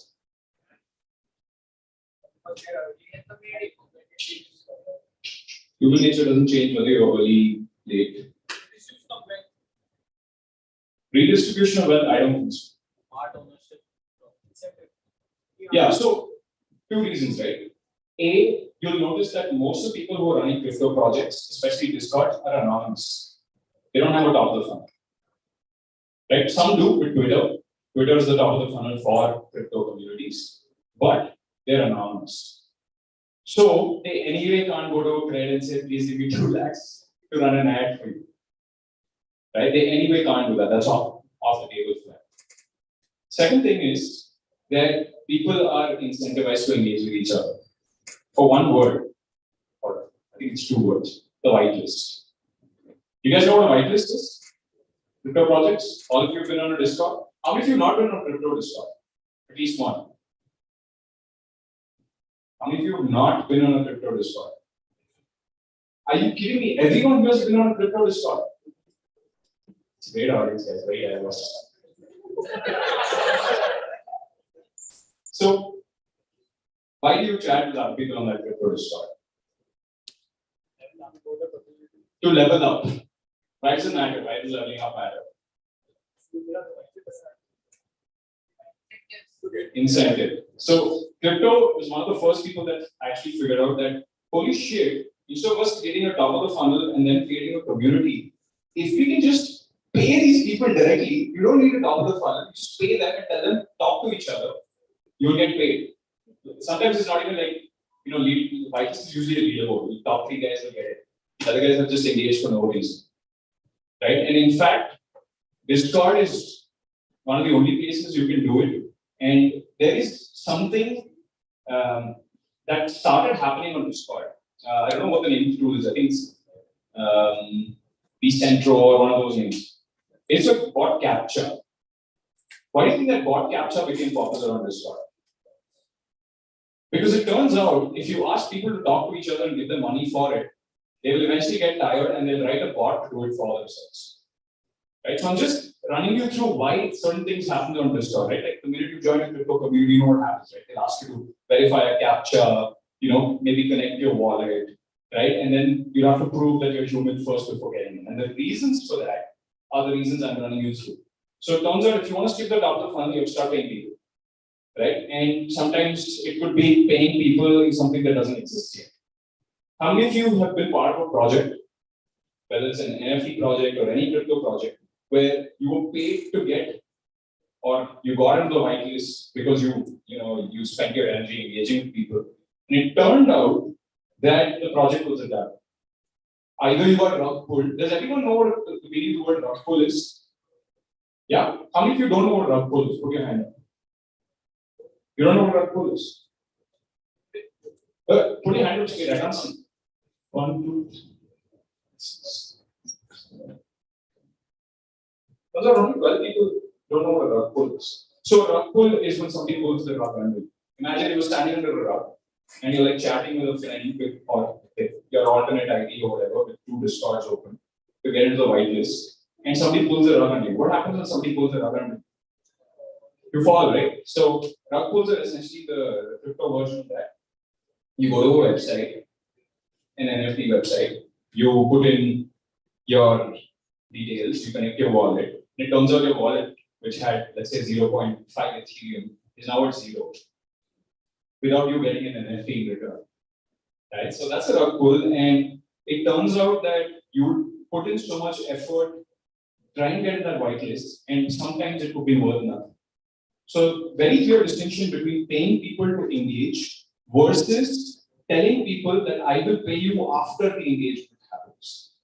In one, you take the risk upfront. Venture capital funds, companies that have raised VC money in India do this, right? Where they tell the end user, I will give you 10 rupees cash back if you do this. That is equivalent to giving money. That's paying people where you take the risk. In crypto, where you engage and I will give it to you later, is you not taking the risk, putting the risk on somebody else, the end user, and then you reaping the rewards out of that. So crypto invented, or Web3 invented, the concept of creating engagement by paying users without taking the risk. Right? So turns out that's a very necessary thing to happen. And the final thing about fame, right? The bottommost of the funnel, where people are engaging, people know each other, but people don't know you. Right? So crypto also removed the idea of fame, or created the idea of pseudonymous fame. Right? How many of you heard of Balaji Srinivasan? How many of you not heard of Balaji? Sorry, I know this is a very diverse audience.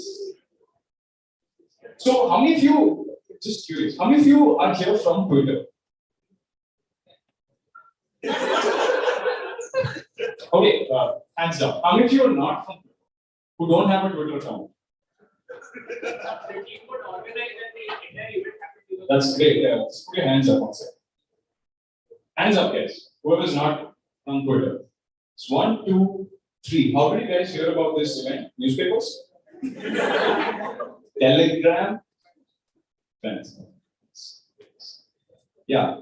So Balaji Srinivasan came up with the concept of pseudonymous identities, where you have like Reddit has anonymous accounts also, apart from pseudonymous accounts. Reddit has anonymous accounts where I create an account called throwaway001 and I talk about, I don't know, erectile dysfunction, right? Because I don't want anyone to know about me or who I am. Whereas a pseudonymous account is, let's say, monkey jabber 001, and then you go and use that account again and again. You create a reputation on the account. So instead of storing a reputation on your person, you store a reputation on an account. And what are the advantages of something like this? YouTuber, right? What is the advantage? Hello, YouTuber. What is the advantage of you having a pseudonymous account versus using your real name? Why would you store reputation on an alternate account? Ishan says if something goes bad, there's one more YouTuber, right? There's one more YouTuber. Okay. So I'll put that in brief. There's one word for it. It's called cancellation. Right? So, and I felt the brunt of this 3 times. I'll give you a couple of stories. So I once put out a tweet saying, I think everyone should leave home at some point in their lives, just so that they learn how to do their chores. Because many people, especially the Twitter crowd, is like, you guys know that you're sport. So move out, you learn that, even if you're sick, your parents are not there to like help you. You have to clean the dishes by yourself, even if you're sick. That was a tweet I put out and I got fucking thrashed for it. Right? So there's like bunch of people who were just like, we should cancel this person because this person is promoting living away from home. He's destroying Indian tradition. There's one more person who's like, oh, can't do any work at home. So it's really bad, right? And then very recently this happened, right? I put out a tweet saying people shit on hustle culture, but they want 10-minute, grocery delivery. They want, everything customer support at 12 a.m. and all that stuff, right? Some people said good stuff about it, but other people like this person's hardware should be kicked out of Twitter. In fact, I don't know whether it's like live mint or money control. One of them like wrote an article about, right, about how I'm privileged for all this, right? That's media's job anyway. So the idea behind a pseudonymous account is imagine you building your entire reputation on your YouTube channel or on your Discord, wherever it is, and suddenly you say something that people don't like, and it turns out that you saying something that people don't like changes very often what people like and what people don't like changes hourly, right? So it's very risky for you to put your personal identity there, so that last concept, that image that people had in their heads of the perfect community, where in the end it's me, the community manager, that gets the fame. It turns out that's not a very smart thing, especially when you long term. Maybe one of the most famous people you know, I'll start, Will Smith. Right? You know what happened. He's all over it. I'll tell you somebody who I never thought to be at risk of cancellation, J.K. Rowling. Right? Apparently she said something, and I don't even know what she said, but every day I see this. There isn't a single celebrity that you know today who hasn't been under risk of cancellation. The problem with that is your community will also die. And this happens in crypto very often, by the way. This is a almost regular occurrence in crypto where something happens, there is people hate either they out the pseudonymous character, or and this is when you haven't kept it airtight, or something happens, right? Maybe the person said something 10 years ago, 20 years ago, whatever, and thanks to that, the entire crypto project dies. The tokenomics, say the coin was trading at $10, now it's trading at 0 because you said something 10 years ago. I don't know how that changes business fundamentals, but it turns out it does. And stuff like that, right? So I feel this image of what is a perfect community in all our heads should change. And I think over the next 4 years, it's going to become these three, right? Pseudonymous, you're paying people, but you're not taking the risk. You're taking the risk post the event. And then finally, you are absolved of that responsibility, right? It's not you that's running the community. It's a ghost. It's like a faceless version of you that's airtight, so your identity doesn't leak out. These have been the types of communities we've seen over the last 3 or 4 years. And it turns out 20 years ago, these are the types of communities we saw. If you looked at Google message boards from many, many years ago, or the PHP forums, or the like the other forums of the SMF, Simple Machines forum, all of them were completely pseudonymous. I had a pseudonymous account like 15 years ago, and I was like learning game design, right? And I used to communicate with people, and this was because I was actually a little bit insecure about me being in India. Because today it's fine for you to be an Indian online, right? Like Indians run like 90% of American companies. But back then I was insecure. I didn't want people to see my face. I didn't want people to know my identity. So I used a pseudonymous account. So it turns out whether you're insecure or whether you're trying to protect your identity and your community, pseudonymous accounts turn out to be the solution, but they're not a new solution. They existed since forever because human nature. Right? So that's what I want to tell you in a nutshell.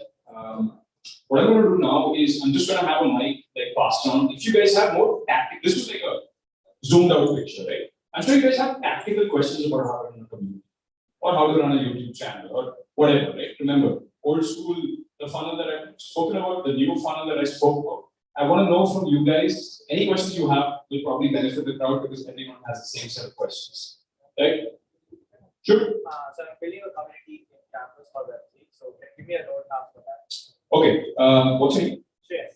Shreya says, I'm building a community in campus for Web3. How should I go about it? That's how I would do it. Right? I don't know if it's the right answer, wrong answer, because I would take like 3 other people to help me first, right? Because building a community is like difficult. Ideally, I would try to erase myself from the scene, right? Create a pseudonymous account. Have you guys watched this TV show called Bridget? Right? Now raise your hand. This is going to be a diverse crowd. So I see one guy there. I see 2 people, but I see a guy. That's good. I watch it because my wife watches it, and then whatever, like we live in the same house, so I don't have a choice.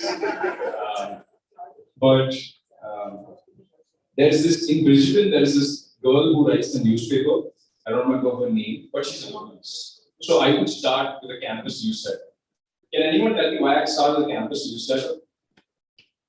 Who does the content first? Content's fine. You can create content on 100 pages. You can create a YouTube channel about, what's my campus like. But I want to create like a newsletter. Why?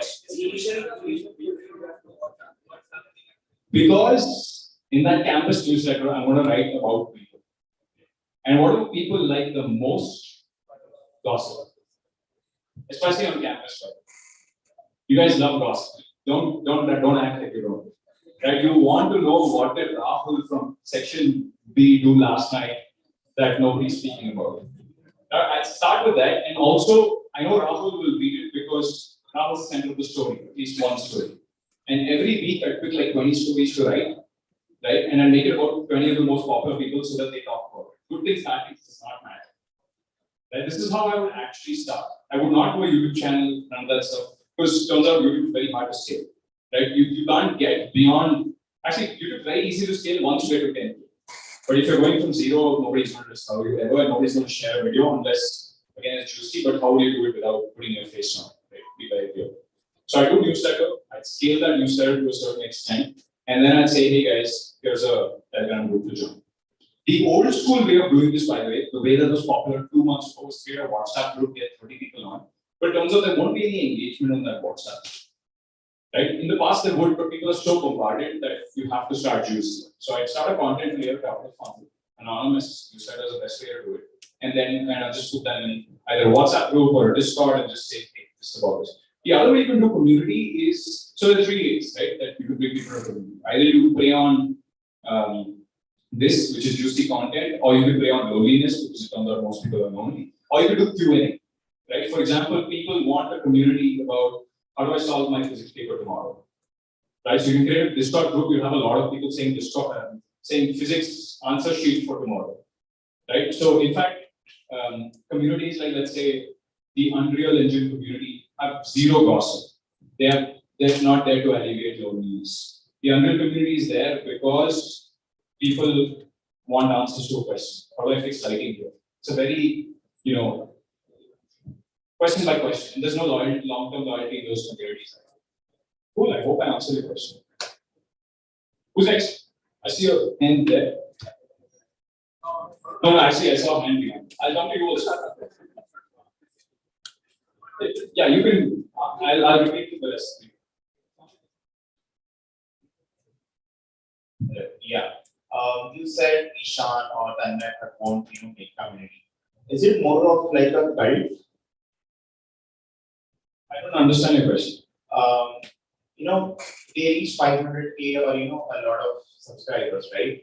And at the start, you asked Ishan, will he make community now? Yeah. And he said no. And you said most of the YouTubers would say the same answer, right?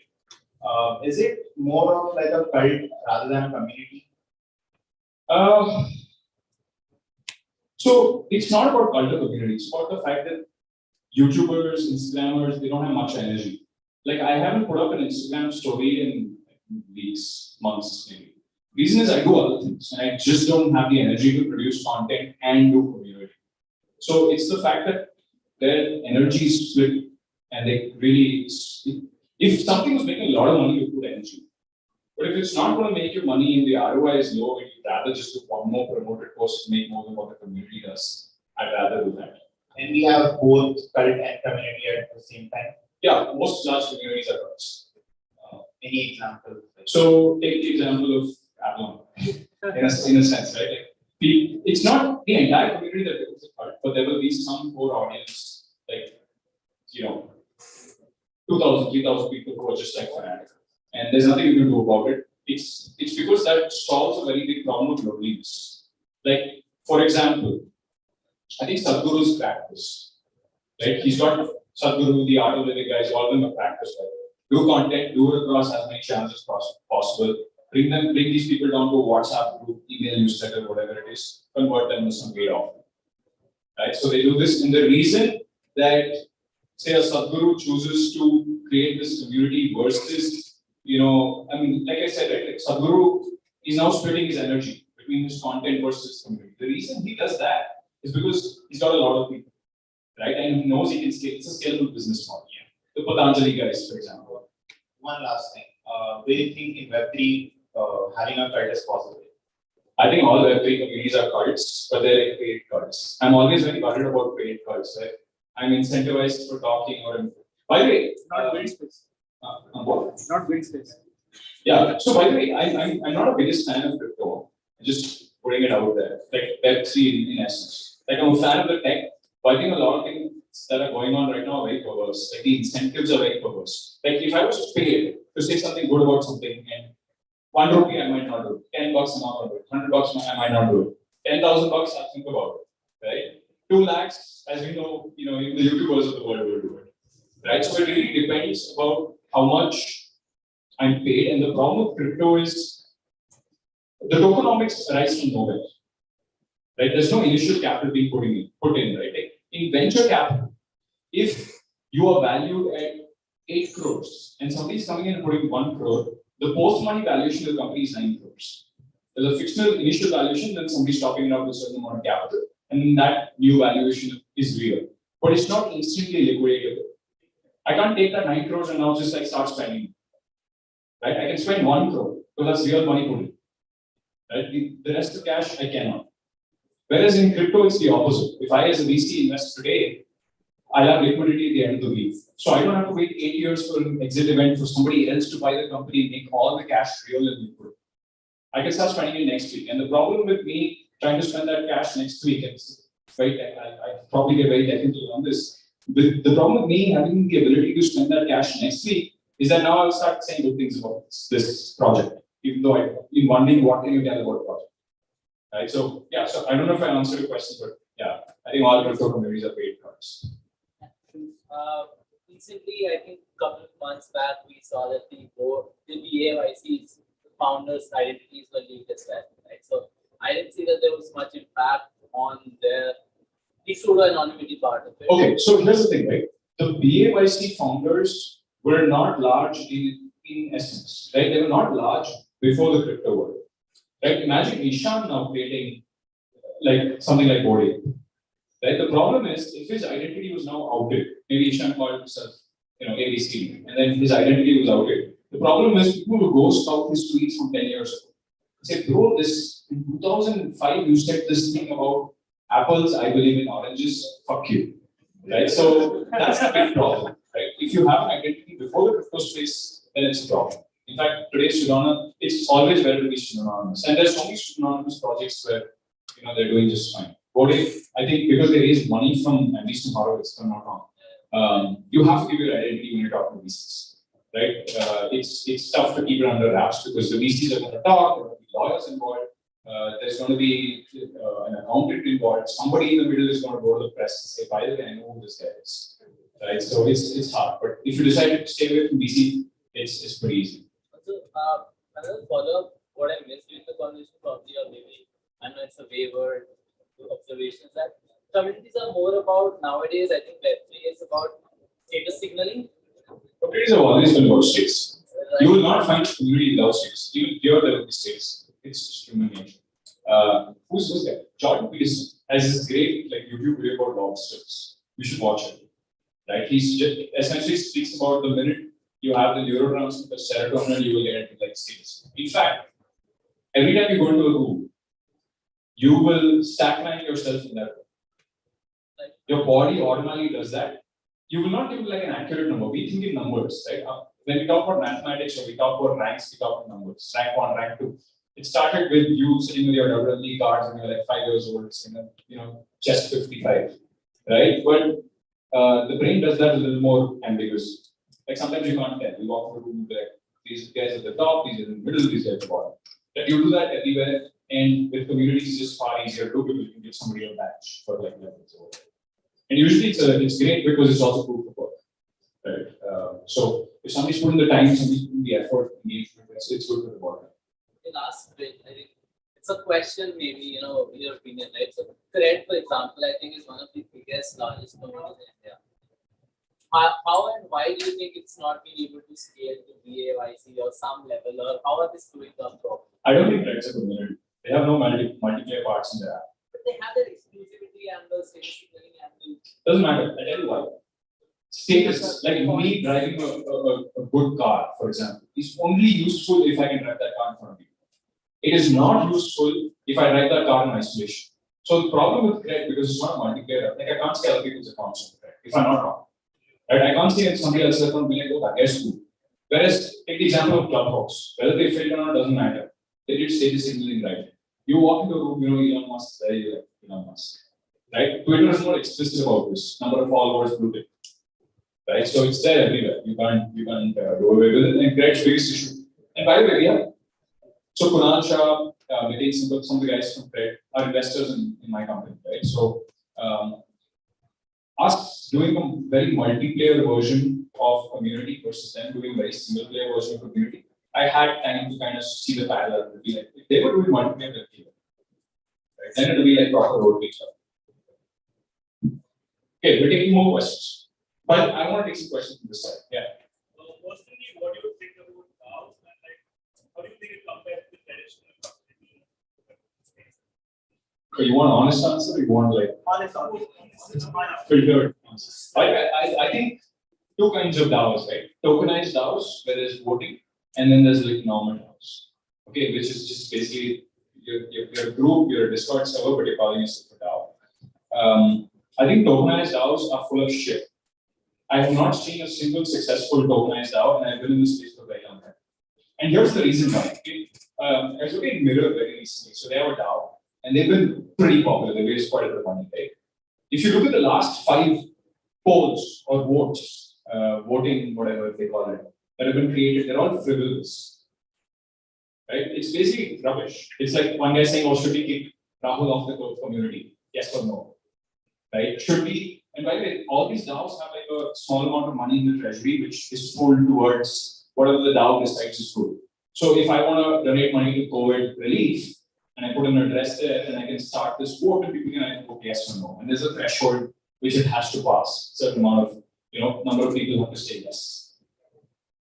The problem is that money, anyone can start a vote, right? Because it's decentralized. I'm not the biggest fan of decentralization. I come to why later as well. I love the blockchain tech. I'm not a big fan of some of the thesis that's going around, especially, we can fool ourselves, right? Anyway, I'll come to that later. But the point is, I can go to Mirror DAO tomorrow just because I have a certain number of tokens, and I can say, boss, let's send money to my account. Right? And then as long as I have enough accounts with some amount of tokens airdrop, just keep voting. Then you say, okay, I know people are only allowed to vote depending on the number of points they have. And it's very easy because they're all anonymous. It's anonymous. I buy a lot of accounts, I'm a whale. And I can manipulate the system to take everybody else's money. It's not smart. Okay? I saw a tweet very recently where like 10,000 people are telling us what to do in this DAO, but at the end of the day, none of them are going to do any work. It's me, the guy who ran the DAO, that has to sit and work at 12 a.m. in the night figuring this out. Which is the same with every team, company, whatever, right? There's something called Price's Law, where the number of people who add value to a company or a community is the square root of the number of total people in the community. I think it's like they do 50% of the work. So if I have 100 people in my company, only 10 people do the actual work. The rest of people are just faffing, right? Which is what I've seen running communities, which is what I've seen happen in DAOs. So yeah, but there's some who are smart, right? For example, Super Team DAO, very clear they don't want to do tokenization. Like we have this great group, we have this community, we'll see if we can distribute reward, we'll see if we can distribute opportunities. But we run the company. We run this thing. I think that's a better way to do this because humans have always thrived on leadership. Everyone that's tried to create flat leadership or equal opportunity is not equal opportunity I think is the right thing, but like equality of outcome has always failed. We need leadership, turns out. Sure.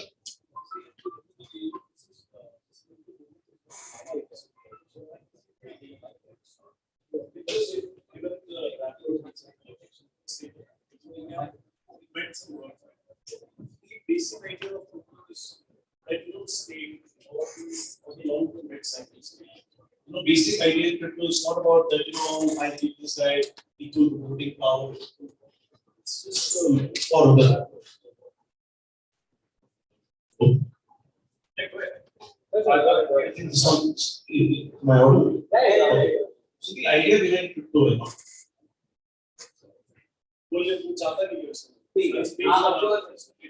the idea of crypto, in my opinion, I completely agree with 99% of what you said. All these possibilities. Yes. The only idea behind crypto is the long-term mix. If you understand it from that perspective, like data. So what you're saying is essentially it's a hedge to the dollar. I totally agree. It's not only a hedge to the dollar. See, what happens is humans have this history which repeats. History often repeats, but it rhymes more than repeats. So basic thing is that when a central currency becomes the world's export currency, the reserve currency, what actually happens is that the country basically tends to become a superpower because of the fact that it starts to export its inflation. Why the Americans have been prosperous is only because of the 1945 Bretton Woods Agreement, wherein the US dollar became the world's reserve asset. Now, when you make something as a reserve asset in 1971, this Nixon comes along and says, okay, now we no longer owe to the world any more gold because of some vindictive actors who are trying to push against it. It's nothing vindictive, it's just that they were spending more. It's all about balancing the economy, and which none of the politicians in power are anyways able to do over an extended period of time. And that's human history. And if you were in power, you would also be in the same propriety, no matter how good the intentions of that. The main crux of crypto basically comes from first Bitcoin, basically as a store of value which should not be minted. And this is something which is incorruptible, completely pure kind of true money, which will take the form in any which ways, no matter how you take the equation of crypto, Bitcoin will always be quintessential and central to it. The second point of crypto is also that whenever there is going to be a changing world order, which as you see now, China coming to the show, or Russia dictating to buy rubles, sell its gas, rubles, it's what is happening is that the hegemony of the US dollar over a period of time, and which is bound to any which has happened because of the long-term debt cycle, is going to decrease over a period of time. Once it decreases, and any which ways the debt to GDP ratios of all these big countries so high. Let's say if you have a turnover of 20 crores and if you have a bank loan of 10 crores, 30 crores, you have a turnover of 10 crores, you have 300% in debt. Can you actually afford to pay the debt? Can you pay the interest also that debt? So all these big countries with 300% debt to GDP ratios, they know they cannot pay that. So there has to be a recycling of the debt, which only happens in two ways. Either you hyperinflate the economy, which is happening with all the commodity prices. So basically, all that we are seeing in terms of inflation is not the inflation, it's the currencies that are devaluing. All the other way is a bank run, which is basically caused by a deflationary debt spiral, which none of the governments will allow to happen. Why? Because कल को बोल देंगे अब हम दिवालिया हो गए तो भैया फिर तो बैंक रन ही होगा. So at the end of the day, it's a cycle. So I completely 99% agree with you, but the only thing I can say, and I just wanted to say this, so that none of you on this don't feel disheartened, is that crypto actually is inevitable and you are on the right track and you're actually going to trust me on that. I know this is not going to be a life-changing thing for many people because a lot of people are going to lose because they just don't see what's going to come and happen to them in their lives because unfortunately none of them are economics professionals, none of them really understand what debt to GDP ratios are, what long-term debt cycles are, how these countries cannot pay off their debts. But the actual true eventuality is that. Coming to communities, I guess this guy. I mean, I've been very less seminars, but I'm a big fan of yours today. Really appreciate what he said. So, what do you do? Suvi. Okay. Awesome. So, one thing that I agree with Suvi. Awesome. So, and I was talking about this in the room as well. If you're talking about Bitcoin, and in my head, Bitcoin is like a hedge to the dollar. Like you have dollars, everyone's betting on dollar, all countries in the world. You move to Bitcoin, fine, that's great. This is also the philosophy that Jack believes. I'll tell you where I disagree. Where I disagree is the minute you start talking about utility tokens. Because it's been 6 years now, and crypto has been reasonably mainstream. We haven't seen a killer app yet. Bitcoin is a killer app. Exchange.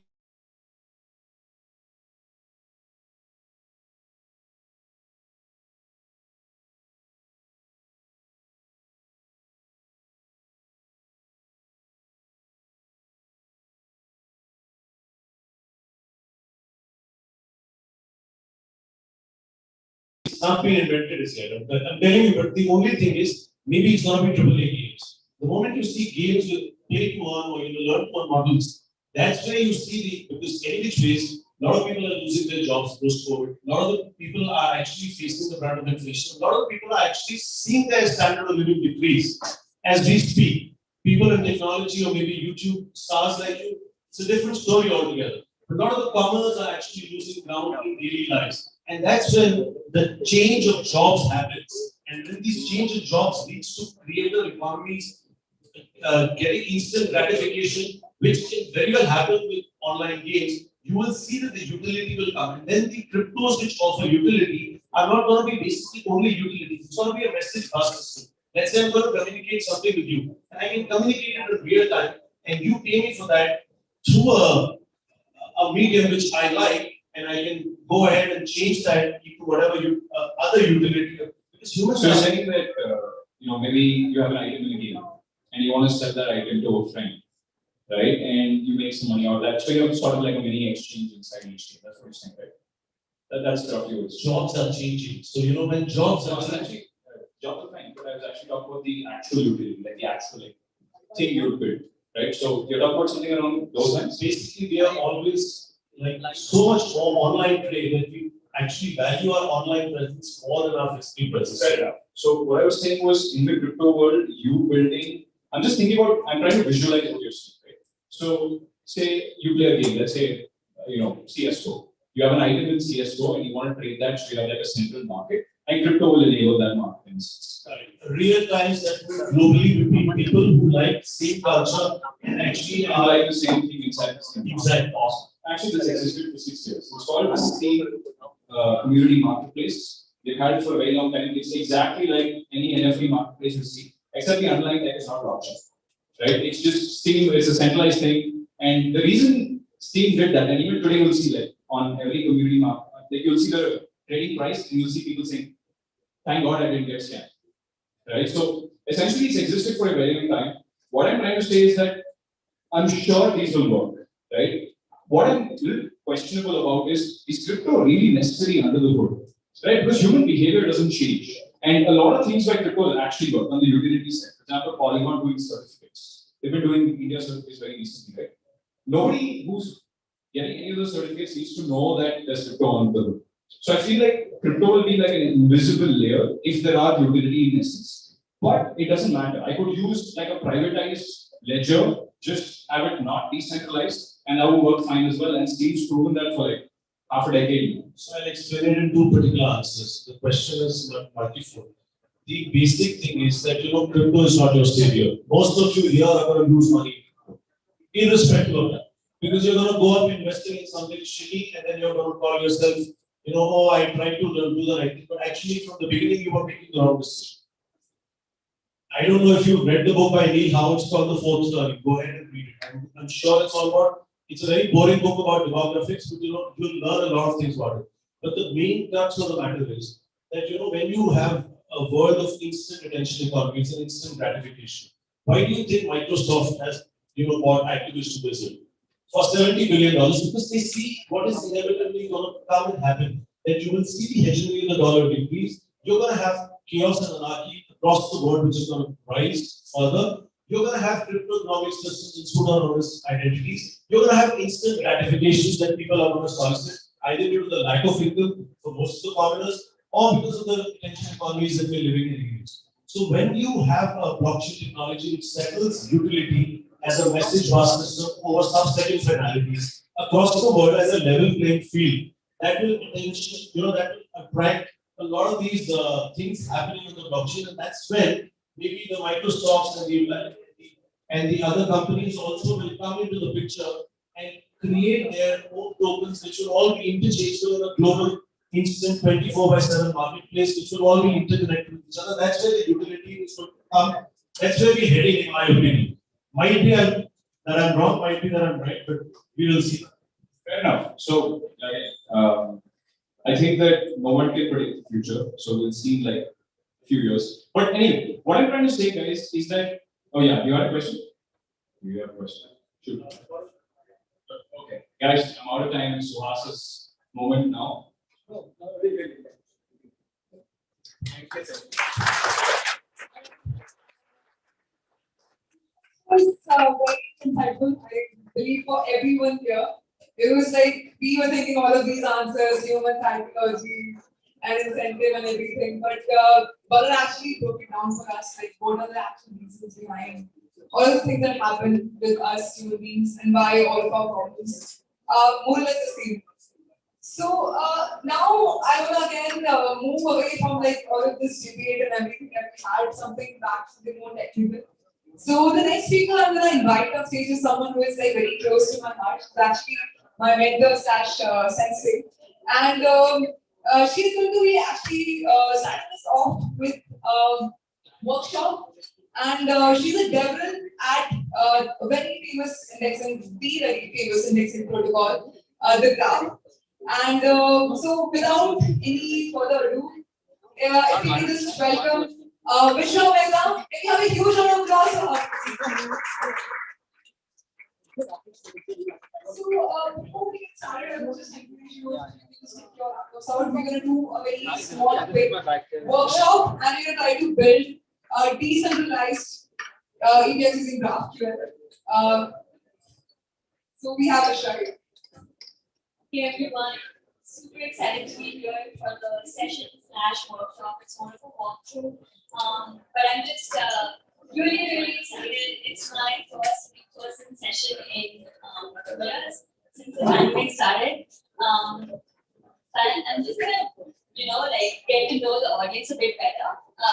Take like 2 to 3 minutes until they set up the Wi-Fi for me. Just give me a second, please.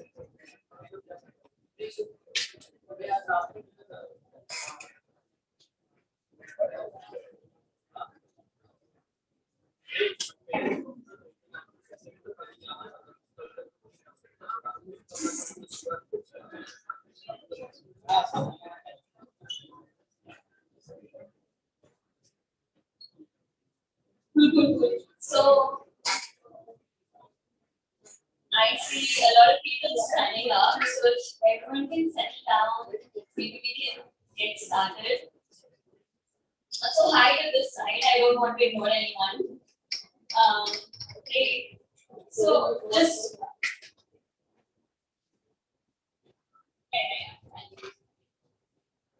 a quick show of hands. I am traveling from outside of Bangalore for this event as well. So who is coming from outside of Bangalore and is not a local? Here as well. Wow, that's a good number. Good number. Thank you all for being here.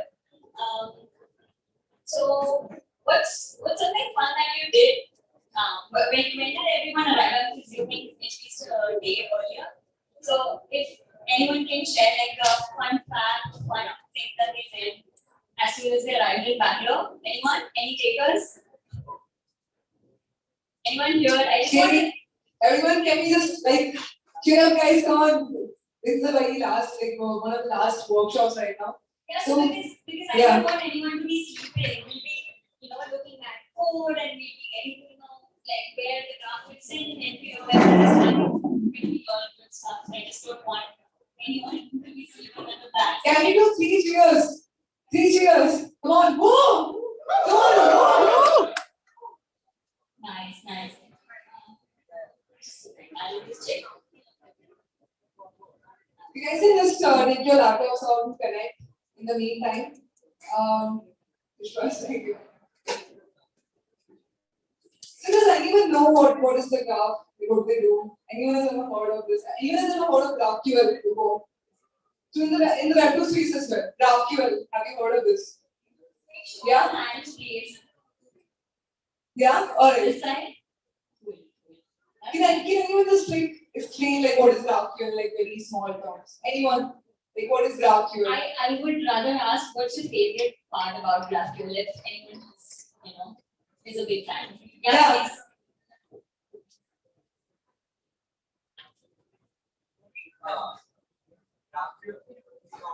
Yeah. What I like about GraphQL is the function graphs of the private subgraph. Constants of graphs you are creating indexing on public chain. The index data is not sitting on any private server. It's actually on the chain. It's on the graph chain. Love that. But you talked about on-chain. What is something that you like about GraphQL in general? In general, the indexing.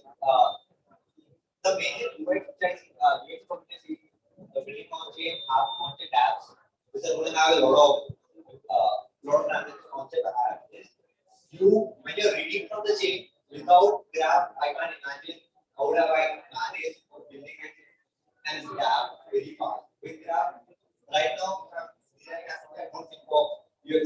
That is one of the major UX which graphs are. That's awesome. So I'm presuming you use the graph before. Yeah, we're actually building the farm for it right now. So, yeah. That's awesome. Completely opposite. Will anyone from here want to tell me quickly in a few words why you love using GraphQL? I'm talking about GraphQL. Anyone here? I saw a few hands here.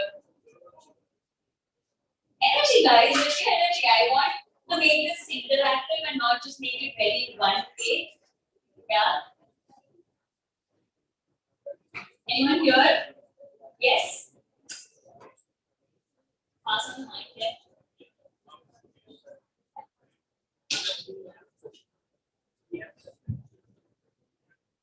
Okay.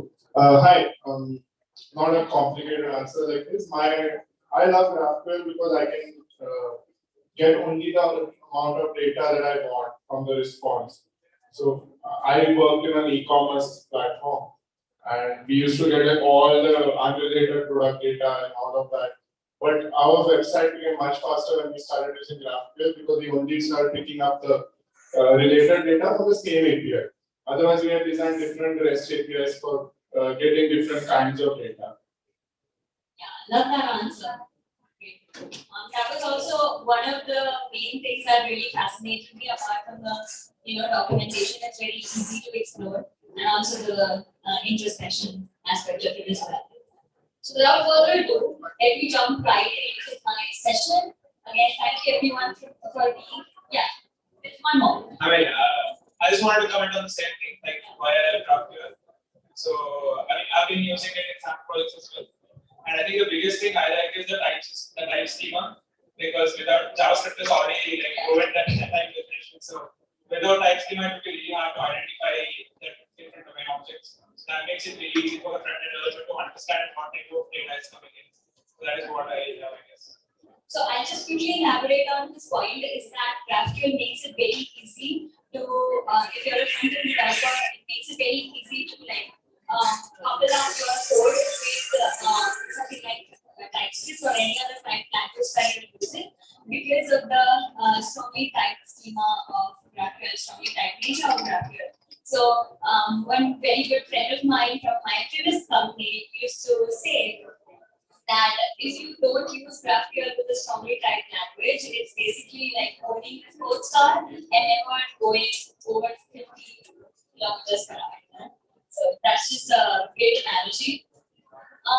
But yeah, I will get started. I'm just a bit confused. So I will be sharing my screen to show the code. Like I will take a photo. Check the data. So everyone always will. Okay. Yeah. Just this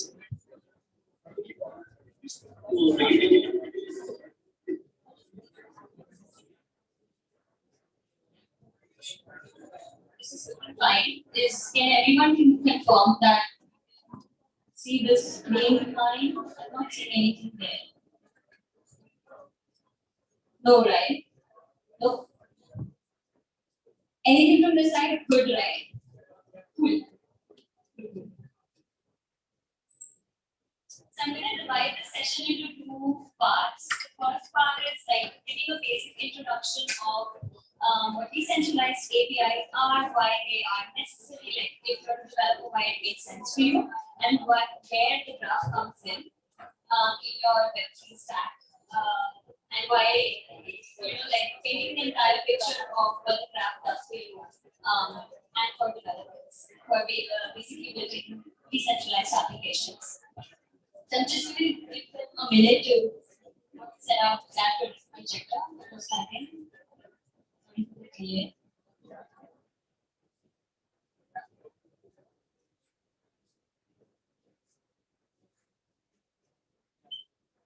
How many here are developers? Nice. And this side? Cool. Are you like, I just want to get a sense of like, is everyone new to Web3 or have you built projects? Any answers? Something fun you built very recently, even if it's just for the sake of learning? The one is you're all from BuildSpace. I know, right? You are literally, so many of you really for this event. I want some interesting answers. Anything fun you built recently? We were talking about co-founding companies right before this.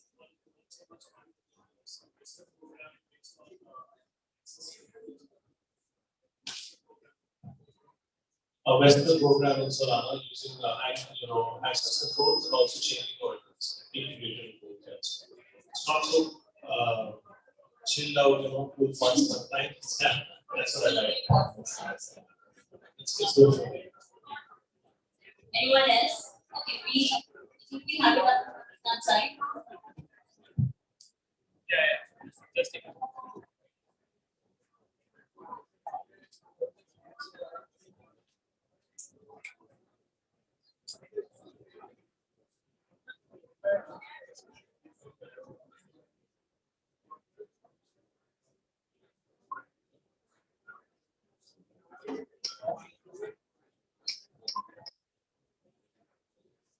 So just a quick introduction of the session today is that we will be learning how to build decentralized GraphQL APIs for the blockchain using the graph. So I work as a graph as a developer relations engineer, and while they keep this, get this up and running, maybe I can tell you a bit about myself.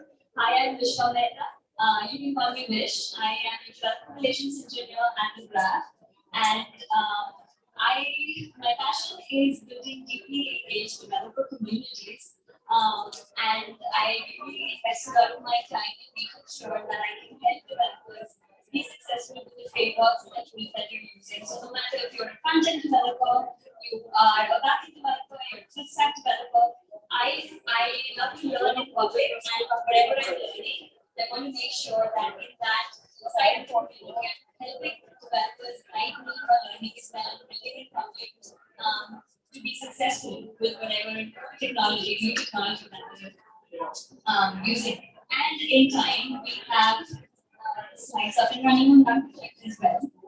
So that was about me. You can find me on Twitter at Vishwa. That's my handle. So come say hi. I love having conversations about anything, usually movies, series, books, about Web3. Before that, in my past life, I was working with a lot of GraphQL stuff and also content, React, to be specific. So you can talk about that as well. But yeah, without further ado, let's move on. So let's talk about the graph. The graph is a Web3 indexing and querying protocol for open blockchain data on networks like Ethereum and IPFS. So now the graph is a prominent player in making sure that we are making this blockchain and open data accessible to developers who are building decentralized applications. So it's a very prominent player in supporting app developers by making this open and decentralized data more accessible with GraphQL. That's what it's built on top of. And as a quick analogy, the graph does for open data on the blockchain what Google does for the web. So that's a really cool analogy that we use to make. And this is possible using subgraphs. So these decentralized APIs that I've been talking about so much, we actually call them subgraphs, and you can build them using the graph. And on the graph, we have a product called Subgraph Studio, which you can use to build subgraphs. Now, with subgraphs is the main API layer, and you can see here in this diagram that there are three main layers. If you look at your Web3 stack, the first one is your front-end or your UI layer. In the middle sits your API layer, which are basically subgraphs, and you can build using the graph. And the last one is your data layer, which is contracts, smart contracts, right? Your app data or your protocol. And so with subgraphs is the main API layer that sits between your front end and your data layer. The graph is quickly becoming the de facto protocol, indexing protocol for building decentralized applications. And with that, subgraphs are also becoming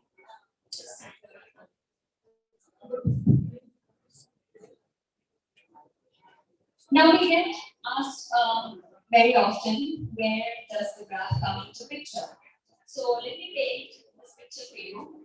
In this data-oriented world of us, we deal with a lot of data in your building applications, right? So a lot of the data is stored across decentralized storages or blockchain networks, right? And if you are a developer and you're building applications, especially decentralized applications, it becomes very necessary to use data that is well indexed, right? Make sure that your applications are good and performant and have a great UI UX. So, with more and more transactions happening on the blockchain, it is becoming increasingly difficult to index this data that you want to use for your decentralized applications on the front end, right? And this is where the graph comes in. Earlier, developers were using their proprietary indexing servers, and now we don't want them to build their indexing servers. Why that is? Let me explain. So the problem with proprietary indexing servers, building out these custom servers to be able to index the blockchain data for your applications, is that one, it has a single point of failure. So if one thing goes down, if one server or node goes down, everything goes down. The second one is infra to manage. So there's a lot of hardware involved, there's a lot of engineering resources involved. And you need to hire engineers for that. You need to manage and maintain your hardware for your custom indexing server, right? So as a developer, who just wants to build out their next big idea, this sounds like so much work and so much hassle. So, and I'm sorry, I just forgot the third and the very main part, which is it is completely centralized. So if you're building your own indexing server, it is completely centralized and it goes against the idea and the core idea of decentralization. So here is where the graph enters. We like to say that it's the easiest way to index and query blockchain data efficiently, of course. So if you're using the graph, you don't really need to build your indexing servers on your own. And this is not just a protocol for indexing and querying blockchain data, but also a transparent open network of key players like developers, curators, indexers, and delegators. So it's a truly decentralized nature of working on the blockchain. And again, it's built on top of GraphQL, so again, it comes with its own benefits of developer experience if you're working with GraphQL. The graph is also powering DeFi. So DeFi apps are building on-chain data using the graph, like trade and exchange volumes, asset prices, wallet balances, and so much more. So these cute little icons that you see, these are all like really famous protocols and DeFi applications that are using the graph. Powered by the graph, also we have complex applications which allow for richer data on dApps. And these are applications like websites that are powered by the graph. If you heard the name of CoinMarketCap or CoinGecko, then there's also NFT and DAO use cases. If you've heard of Foundation or Juicebox DAO, these are also using the graph in production. And then, last but not the least, DeFi applications or protocols, projects like Uniswap, Synthetics, have become so famous, and they're allowing for richer data on the dApps using the graph. And the graph service now supports over 25 different networks and has been supporting creators across these 25 networks like Ethereum, Near, Polygon, Arbitrum, Optimism, and many more. And with that, we come with demo time. I'm pretty sure most of the people here are waiting for this time. So if I can get some help in pulling up the mic for me so that I can actually record, that would be great.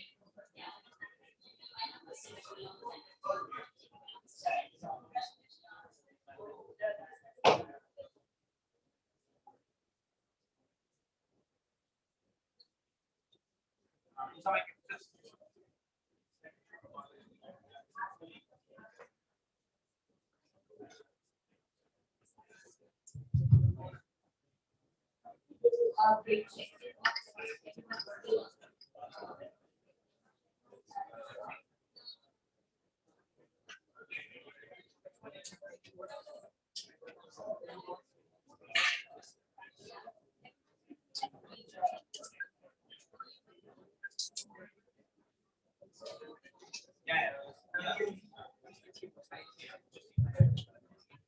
Folks, how many of you have used graph before? How many here? How many are excited to learn? Right? So let's focus on what's happening right now on screen. I hope you have your laptops out and we have the demo happening right now. Just a quick reminder on behalf of the BuildSpace team that we do have a networking and chill session right after the talk after this. So I'm pretty sure everyone here has their mind buzzing and discussions, but if we can make this interactive and engaging, that would be jump right into the discussion during the networking session. All right, so on the screen you can see this really cool guide that we have put together for developers who want to build subgraphs using the subgraph studio. So the graph has two main products, the Graph Explorer and the Subgraph Studio. I'm going to quickly show what this Subgraph Studio looks like. But the Graph Explorer is where you can explore different subgraphs that have been built by the community and by different protocols and organizations. And then the Subgraph Studio is actually the IDE or like the developer environment that you can use to build subgraphs. And this is basically how it looks like. You can use your wallet as your identity to sign into your Subgraph Studio, and on the dashboard, you should be able to see the subgraphs that you created, or your API keys, or billing information, and some extra documentation for developers. So this guide, I will be sharing this guide with you folks, and this is what we will be using for the walkthrough today. So it's something that we put together which takes you through a simple example of how to build an NFT API using the Zora Marketplace protocol, NFT Marketplace protocol. And a few quick prerequisites. If you want to get the best out of this workshop or this session, please make sure that you have Node.js installed on your machine, and you also have a MetaMask wallet or any other crypto wallet that you can connect with your Subgraph Studio. That's the prerequisite. It's a pretty straightforward process. You just use your wallet to sign in. If you have a Chrome extension, then that's the best. And it would be also great if you have some knowledge of GraphQL, like the fundamental knowledge of GraphQL, what GraphQL queries are, what subscriptions are, etc. All right, so let's jump right into it. The first thing that we need to do to create a subgraph is, so this concept that I'm talking about, but basically indexing the smart contract, the Zora's NFT smart contract. So if you see the Zora Marketplace here,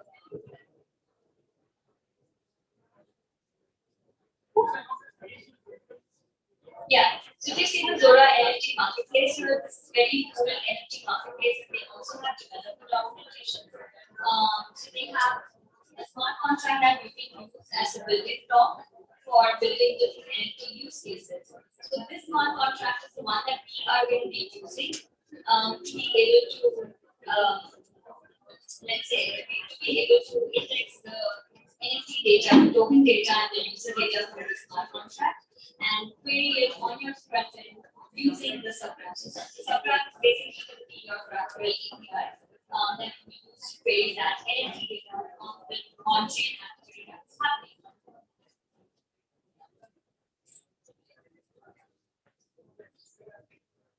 This is the Subgraph Studio. The first step here is creating the subgraph. So I'm going to create, let's say,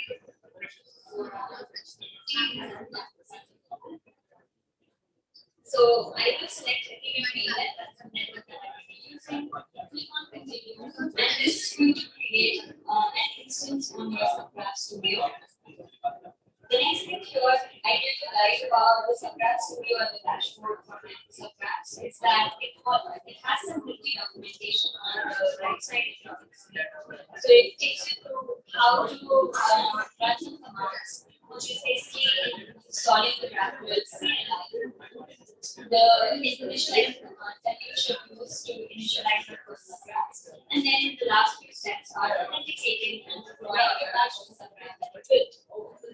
The first time I was already carried out because I have the GraphQL CLI installed on my machine. So let's skip that one. But you can, once you created your subgraph on your Subgraph Studio, you should be able to copy this command, npm install. You can either use npm or use command and install the graph here. The graph once again.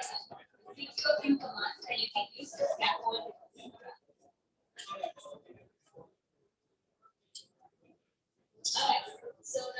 So the next one that the next step that we will be doing is initializing a subgraph. So I have my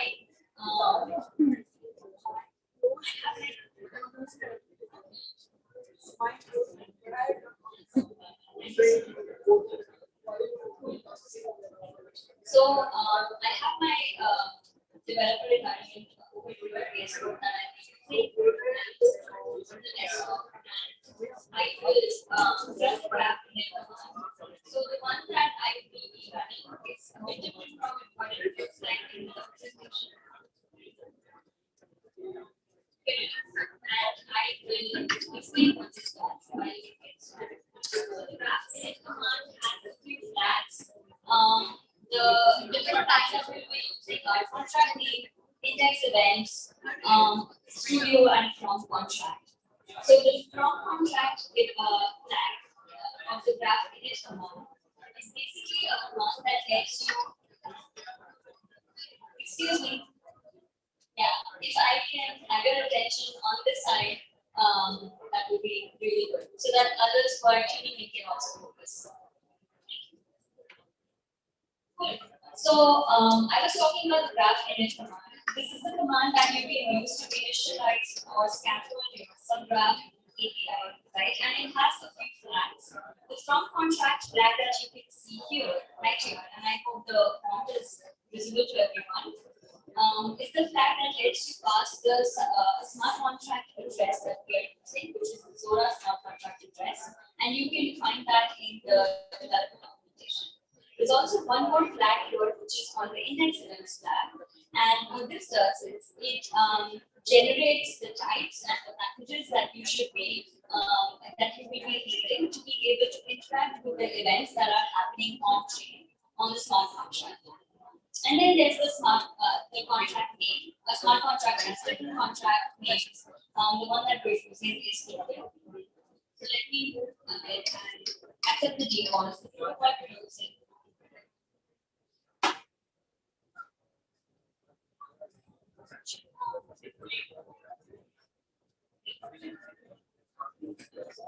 So the protocol that we'll be using is on Ethereum subgraph slug. You remember our subgraph slug is Zora NFT. So we do that, accepting the defaults, mainnet, contract address. And so this will be this is going to create a subgraph scaffold for you. So any boilerplate code that you need will be available to you from the graph init command. Is basically initialize the subgraph area so that you don't have to write down everything from scratch.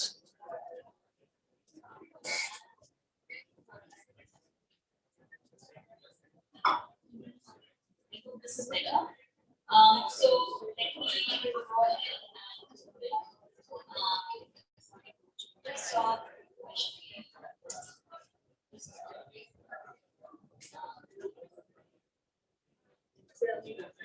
So as you can see here, we have a few files. So in the Zora NFT, you can see different files here, like package.json, schema.graphql, subgraph.yaml. And these are the files that we will use to scaffold our subgraph or design our subgraph. The first one that we have here is subgraph.yaml. And subgraph.yaml is basically the file that you use to that is used to define your subgraph and the configuration. So you can see things like data sources, which defines where the data of your subgraph is coming from. There's also the smart contract address, the mappings, what kind of entities basically they will enter your data and you will be indexing. So what kind of entities that you'll be using, the event handlers that you're going to be defining, all of that is defined in subgraph.yaml file. So this is a pretty important file, but only going to be touching three files. The first one is subgraph.yml, the second one is schema.graph.yml, and the third one is your mapping.js source. So the schema.graph.yml file is basically your GraphQL schema where you will be defining your entities. So any data that you want your subgraph to query, you will be defining that data as types, entity types in your schema.graph.yml file. So, for example, if you want token data and user data from the Zora NFT smart contract, you want to be able to define token and user as two entities in the schema.graph.yml file.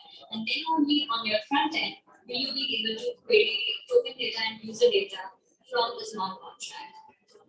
And so we will be making that edit a few minutes from now.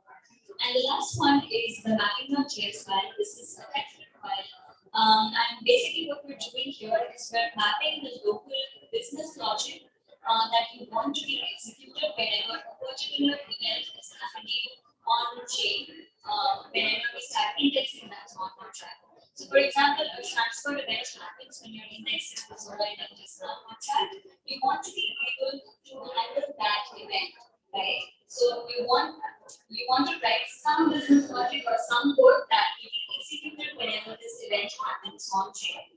And so this is the business logic that we will be writing here in the mapping.js file. So let's go ahead and without further ado, let's start making changes. And this is basically us defining our designing our subgraph. And then the last part will be authenticating and deploying it. And then we should be able to see that in action. So the first change that I will be making here is write a start block. The reason why I'm writing a start block is that otherwise, while indexing the smart contract, your subgraph or your graph node is going to start indexing from the Genesis block if you don't mention a start block. So if you have the last transaction address, you want to the last transaction block, you want to be able to define that as a start block to make sure that it doesn't start with the Genesis. And we have a start block address here with us in this guide. And so I'm going to add that and let's see. That's the first edit that we made. A few quick edits. So in entities, I'm going to delete all the others and create two entities. The first one is token data, and the second one is user for querying all of the user data related to the tokens or the entities. And then after that, we are going to be getting rid of the other event numbers and only scope this version. We'll only be using two event handling two events, which is the token URI updated and the transfer event. And all you need to do is remove the other three and keep these two here. And for these two events, we will be writing the business logic to be executed in the mapping.js file. So that part, the first part has been done. The first section of the edits have been made. Now let's go ahead and make one. So in this file, I will be using this code snippet, which is basically two entities that we have defined. So if anyone here has used GraphQL before and knows what types are, data types are, you want to be able to define entities that the graph node will later on create a top level field for to be able to query data for those type of fields or for that kind of data from the smart contract. So I basically, from my subgraph, I basically want two types of data, which is token and user. So all of the NFTs and the related data and the user who own these NFTs and the user data. So these are the two that I will be creating entities for. And as you can see, the token entity has a few other fields like ID. So this is the ID for this entry. And then the token ID, the content URI. Every token is going to have a content URI. So that's that. Metadata URI, where the metadata is going to be stored. And every token, whenever that token has been created, it's going to have a created timestamp. So we're storing that in the right type. And similarly, we're creating two objects called creator and user of the type user, and it is coming from this entity. So in the user entity type, we're creating two one-to-many relationships, and we're using the hash derived from directive. And this is again a graphical concept. So the reason why we do this is instead you can also use an array as an alternative. But the reason why we use this is since we're creating a virtual field for this relationship, the virtual end of the one-to-many relationship is going to be stored using the derived from directive, just because we want to make our subtract format. So we're doing with the add derived from directive. So this is going to make a one-to-many relationship between voters and the tokens and creator and the tokens that we created. So the one-to-many relationship that is here is owners and the tokens that they own and creators and the tokens that they have created. And the reason why I define this data here is that now my subgraph should be able to take this as its schema. And whenever it starts indexing the smart contract, it should be able to query this data and serve it on my front end. And the last set of edits that I want to be making is here in the mapping RTOs. But before that, I'm going to run a command for and what this command does is basically it gives me a couple of packages and types, semi-script types, which will come in handy whenever I want to write my mapping.ts file business logic. Right. So the nifty thing about the graph project is that it makes working with smart contracts and events and types very type safe because it makes semi-script packages and types for us to use. So you don't really have to like write everything from scratch, and you get like the library whenever. As you can see in the generator, you have some packages, files on schema.ts and schema.ts. So as an example, what the token file has is that it has a few different functions that will come in handy when you want to interact with the smart contract. So usually any user can read data from the smart contract but not write it. So token file has all of the helper functions and types and packages that you will need to interact with the smart contract. And similarly, the schema.ts file has helper functions and types and let's say functions that you will be needing to interact with the graph node. So the graph node is going to basically index the smart contract, and the reason why we need the schema.ts file is that we need to be able to save data on the graph node as well as read data from it. So this is how, and we're not going to make any edits. This is just the generated code that we have been given out of the box for running the graph codegen command.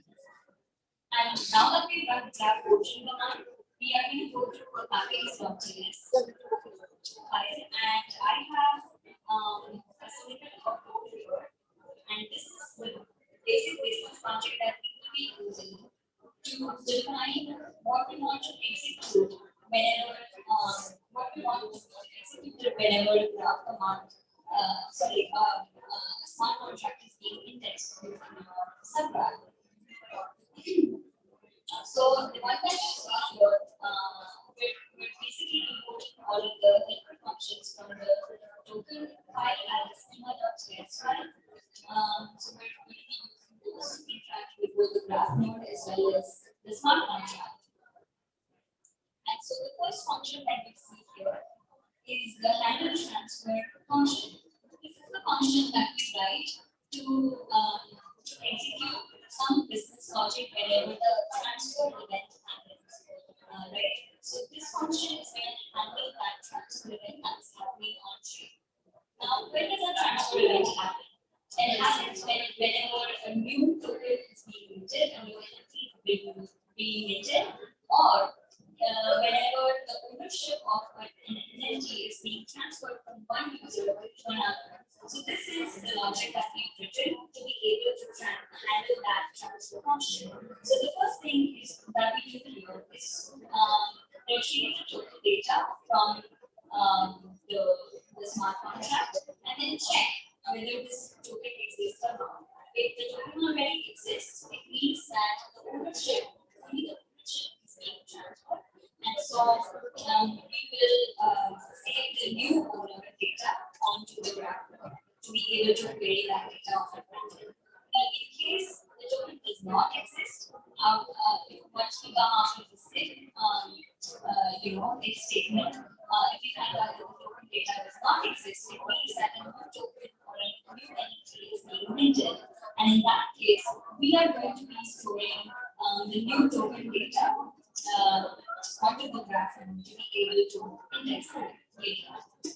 And similarly with the user, if a user already exists, we're going to save the user data, the new user data, because of the transfer of ownership onto the graph node. And otherwise, if the user does not exist, it means if there is a creation of a new user for that token, and we are in the retrieving that data from the smart contract and then saving it onto the graph. So that's called the handle transfer function, and the second one is rather short. It's called the handle token URI data function, and what this does is similarly it handles whenever a token URI has been updated on chain, right? So as you can see here, we are retrieving the token data from the smart contract, and if a token exists, then we will be retrieving the content URI of that token, the newest one. And then save it to the graph node to make sure that we have the new token URI of that NFT from the smart contract itself. And yeah, that's it. That's the logic that we wanted to write for it. And this is giving the TypeScript errors, and it's gonna run the coaching for our master. Save this.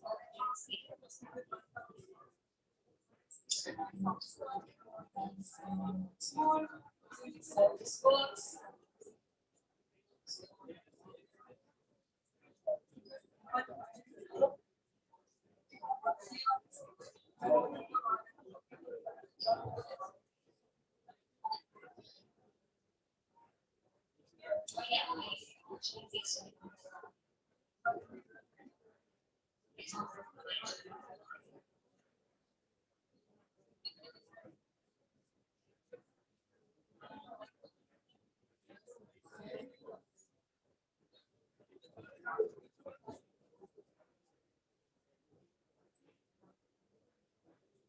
The next step that we're going to be doing, once we have this set up, we have made all of the edits that we wanted to make to the subgraph.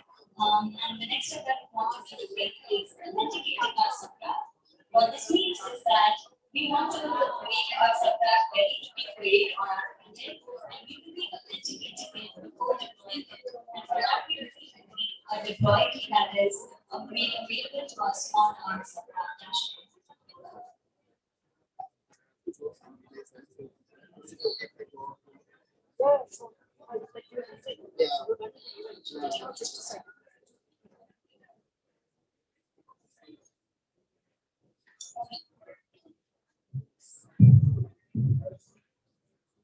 Yeah. Let me graph which you want once again.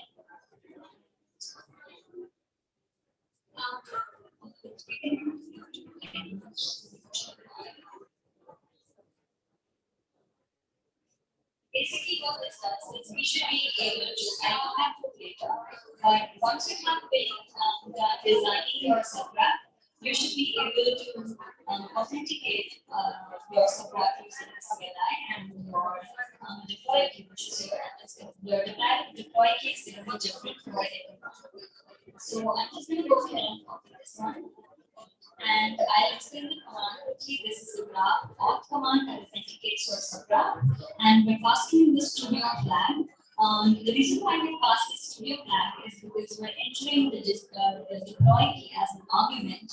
So what this means is that any code that we've written locally on our machine, we're going to connect it to our subgraph studio, the subgraph that we created on the studio, and that happens when we authenticate it using the deploy key. I'm going to press enter here, and this should be able to authenticate our subgraph.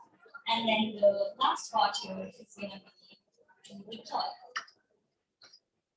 And the deploy command is very straightforward as well. It is called graph deploy, again, the studio flag, which refers to the subgraph studio. And then our subgraph slug, which is also called entity. And if we look quickly, version label, you just enter it. The errors.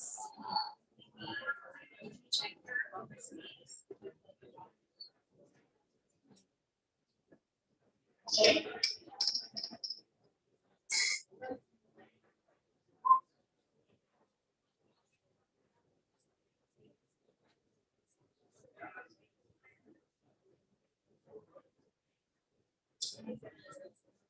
Sorry.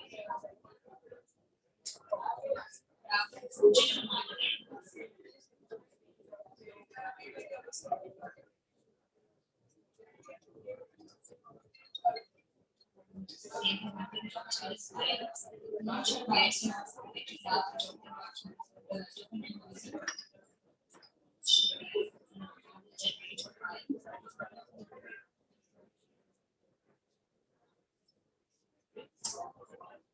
I will check that. I'm pretty sure this is a bug on our backend side. Because I tried out this demo earlier and it's not just fine. Everything that we wanted to do to create and design our subgraph, we already have all of those commands. So in the ideal scenario without these errors, you should be able to authenticate and deploy your subgraph. And once you've deployed it, it's going to change the status from undeployed to deployed. And then you can test out the query, test out some queries in your front end. But I will check out on this later, and if you have a few questions, then we have to answer them. Quickly about the demo.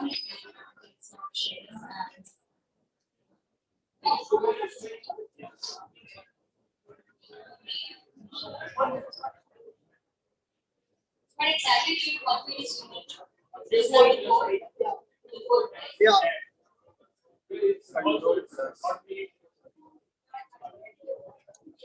Can you see it better now?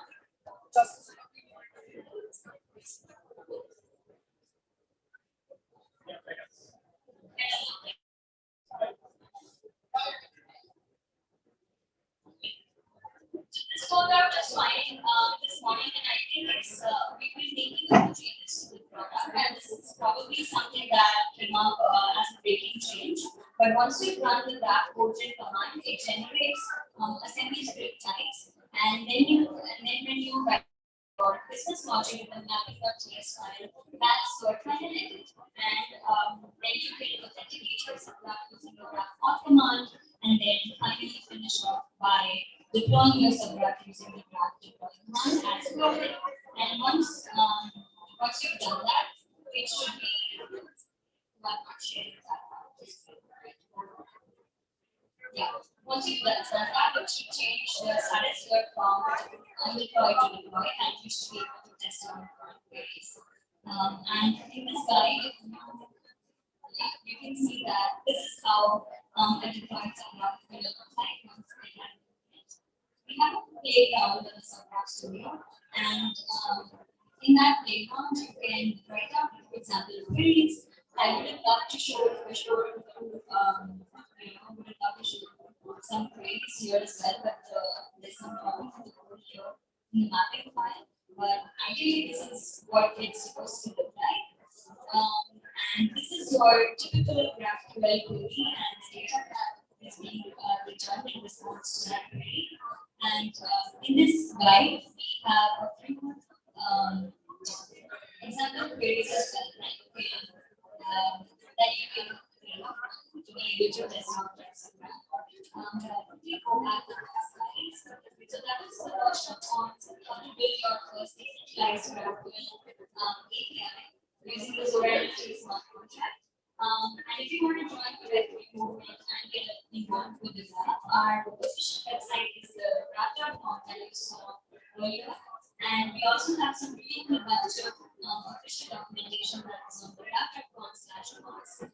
Our Twitter is @graph.com, and our Discord is the gap.com/Discord, and we have a really helpful team and an even more helpful community.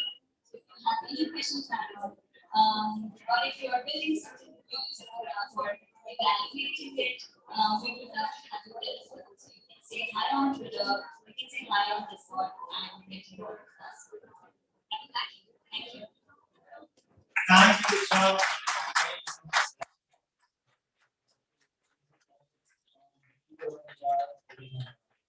so much. So for the last talk of the day, we have Subhash Kodwani, the founder of Product Force. Give him a big round of applause, guys. Yeah, this is not a big round of applause. I want to come on.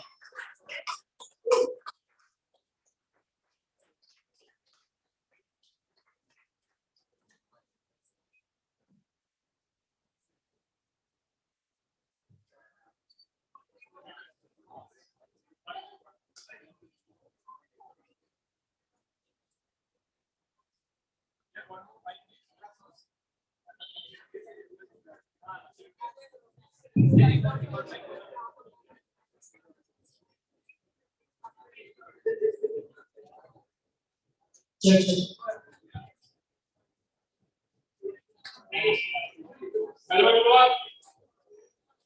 Hi. सब लोग जगह हैं? As final session, don't hold the video for too long.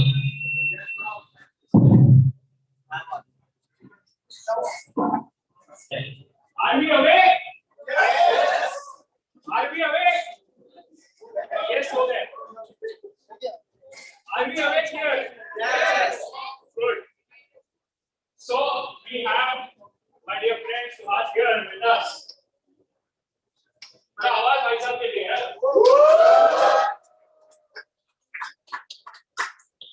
So we gonna have a nice interaction with him. I will be just writing now. So थोड़ा relaxing discussion करेंगे. बहुत सारे ज्ञान हैं. But the first question that I want to start with is, dude, congratulations. What for? Yes, for everyone who knows this reference, it was just to me. There isn't any feeling that this is about it. But start this off, I think huge shout out to the folk behind this, right? So I know everyone is pretty eager for what's next. I know it's a food corner that's going to open up, so I'm sure you're not going to hold it for too long. Just tell us a little bit more about how your experience was. Did you guys enjoy today's session? Little louder? Little louder? Awesome. Let's get started. Yes, so one is you've done a phenomenal job with product force and now with EDH as well. Could you walk us with the journey? I know it's been phenomenal starting the kind of community that you need to build. So could you walk us through the initial days and what brought the product force to an end? 100%. I think I really go back to that where I think this energy was in the Web 2 scene, right? Back then, I think the product force was essentially born out of a very similar vibe, trying to get lots of interesting product managers at the same time. And that was the idea. And think of it as something very similar. Lots of interesting builders, building up products, coming to the same room, discussing ideas, learning how to scale in the space of product management. Right? That's exactly how we started. And to be honest with you, we started an offline community very similar to this, and we have similar events. I can remember those pre-COVID times. Things used to be very similar, but that was the idea. We never really knew we could scale to India's largest product community of infrastructure. But the idea of the intention was to get interested people in the same room and have them understand more about this space. Right? That was the idea. That is something we're trying to replicate again with DBS. For example, product force today is more than 100,000 strong. It's currently India's largest product community, and lots of things have happened. Pandemic based completely offline, moved into from just like an events community, moved into a networking / learning community now. Right? So there has been that journey. Lots of structure that's coming to it, lots of community playbooks that are coming through. The idea of the product house is essentially how do we help lots of these interesting folks move into the space of Web3. Right? Lots of people here in this room are interested in Web3 and that's why you're here. How do we help a lot of people? If you have the resources, if you have the mentorship, if you have probably platforms like this where you can meet interesting people, how do we scale that? Right? So if we have 200,000 folks move into the space of Web3, right? That is the intention, and we're probably 30% left, and we get there by the end of this. Awesome, awesome. So how many of you know that this fellow, he just moved back to India, he wasn't here all this time? How many of you knew that? Very few, very few. So that's a phenomenal event to, build an entire product community that way and not being in India. How did you do that? I'll be very honest with you. I think we have a huge team now, almost 30-40 members. Some of them already have many active right here. Right? He handles that. I think it's definitely not a journey that you can take solo, especially for everyone who's building Web3 products. I know lots of you are coming from the dev angle, but if you see Web3 predominantly, at least from the basic starts as a community, right? Community probably amplified your Web3. As lots of young builders, if you want to move beyond this project, right? It's great to get started here, no doubt. If you're thinking of this a little more seriously, please start thinking about distribution, right? On the product side, we always say when you're the first startup, you're probably thinking product first, and by the time you go and build a second product or second startup, you start thinking about distribution first, right? In Web3, I think all of this comes together, where it is super important for you to start thinking of that from day zero, right? Most projects, right? Be it an NFT project, be it that protocol here, many of them have their community coming first, the products much later. So I think that is where it is important for you to start thinking of that as well. Right? You might be building phenomenal products, right? No doubt about it. Right? Great stuff. So what happens if no one's using it? Right? What is the point of a great product you build, but if you can't get it out there in the market, right? So that's exactly why I feel it is super important for you to start thinking community first, and that's where the amplification is so large, right? That's where probably all of you are in this room trying to meet each other, try to get great connects here, try to meet all the other interesting folks. I know there's lots of energy in this room. Hopefully, you will find one or two other like-minded folks and you'll probably build something afterwards. That is where we are going. Absolutely, absolutely. So, how many of you have questions for Suhas? Just one. I thought there would be more. How many questions for Suhas? I have one, and then I'll pass the mic. Okay, we go there. So, we just had a conversation around, the influencer model versus the community model. That was really, that was a hot take. What's your take on that? I think I would love to have that with Varun side by side. I think he definitely comes down on the influencer side. I don't think there's a right or wrong there. Right? There's definitely a fine line where an audience comes to their influencer-led model. Nothing wrong with that. Right? Lots of influencer-led platforms can convert into community-based platforms. One easy way of thinking of the difference is influencer and platforms are usually one to many, right? There's one person of influence definitely who is driving decision. Where it differentiates and becomes into a community-led platform is many to many, right? What differentiates a very successful community is where lots more people are helping each other, when opposed to one person doing it. Again, that's right or wrong. It is a choice that you make. The advantage of having an influencer-led platform is that you can easily transition into a community-led platform as long as you have the mindset for it, right? So there is no right or wrong here. There's no hot takes here, but something more logical than that. Absolutely. So we have one question out there. Yeah, two questions. Can you please answer that? It's your hand, please.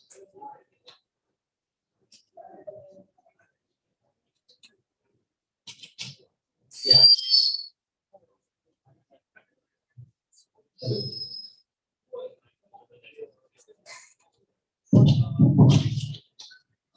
Yeah. So previously you are the product folks, and now you're doing the product house. Yeah. So from what I see, I'm very there was a web so how is it generated and what made you think of this? Was it generated and very Yes, I think definitely in the middle ground. Personally, and as I both angles to it, right? Being super transparent. Product folks is not going anywhere. My personal belief is that there isn't going to be a sudden flip from Web 2 to Web 3, right? There's always going to be that 2.5. We spent more than 3 years now building out the foundation of the product hooks. That compounding is something that we see this year, right? So for us personally as a community, TPS is not going anywhere. TPS started as a sub-community within TPS, but it blew up, right? Initially, when we partnered, we were like, hey, we're going to get 3,000 registrations. And with TPS, for anyone who hasn't heard, it's the product house. It is essentially a learn-on build. Like the idea there is to help a lot of folks learn a little bit about Web3. If you're interested, if you start learning with Web3, and then if you're still very interested, come build with us there, right? And we support you along the way. That is the idea. That said, we are not of the entire opinion that hey, whatever we built over the last 3 years is going to be right? Lots of echoes of Web3, right? If you see in India or across the globe, the country is totally decentralized. Lots of platforms today still have that we were having this discussion backstage. I think that is not going anywhere, nor is KPI. What started as a sub-community within KPI is now going to be a standalone only because of busy energy, right? That is where I think firstly I'm also starting to build products in, and that's where I think the ecosystem for KPI is not going. So my question, that's second part is, so what are the, so you have KPI and you have the product coming. So what are the things which you so you are integrated community, the offline community and using Web3 to power the offline communities. So what are the basic tools you have picked up so that you can add value to who wants to do it? And if you are building a community, I can tell you do this. If you have, I'll give you 2 examples, right? If you are already existing Web2 community and you want to add a layer of Web3 and you very helpful, pros and cons, right? Let's take a very layer. If you have an existing Web2 community, who is a little crypto native, right? They should be people who are at least associated with tech, because then it will become a little easier. Then you can probably give politics. Idea of doing TPS there is twofold. One is it's easier to incentivize the community, number one, right? Third, it will become a little challenging.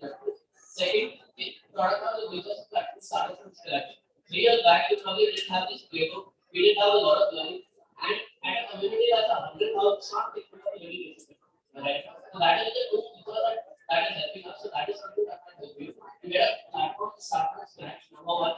Number two, incentivize it becomes a lot easier. Right? These are 2 main things. Right? If you want to go deeper, if you want to take it up, happy to get it. Thank you. Good. Thank you very much. Then we have the next question. We can actually come to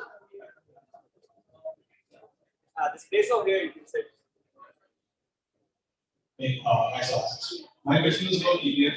So, it's only some secret sauce about how, what are the motivations for people when they come? So, it's incentive,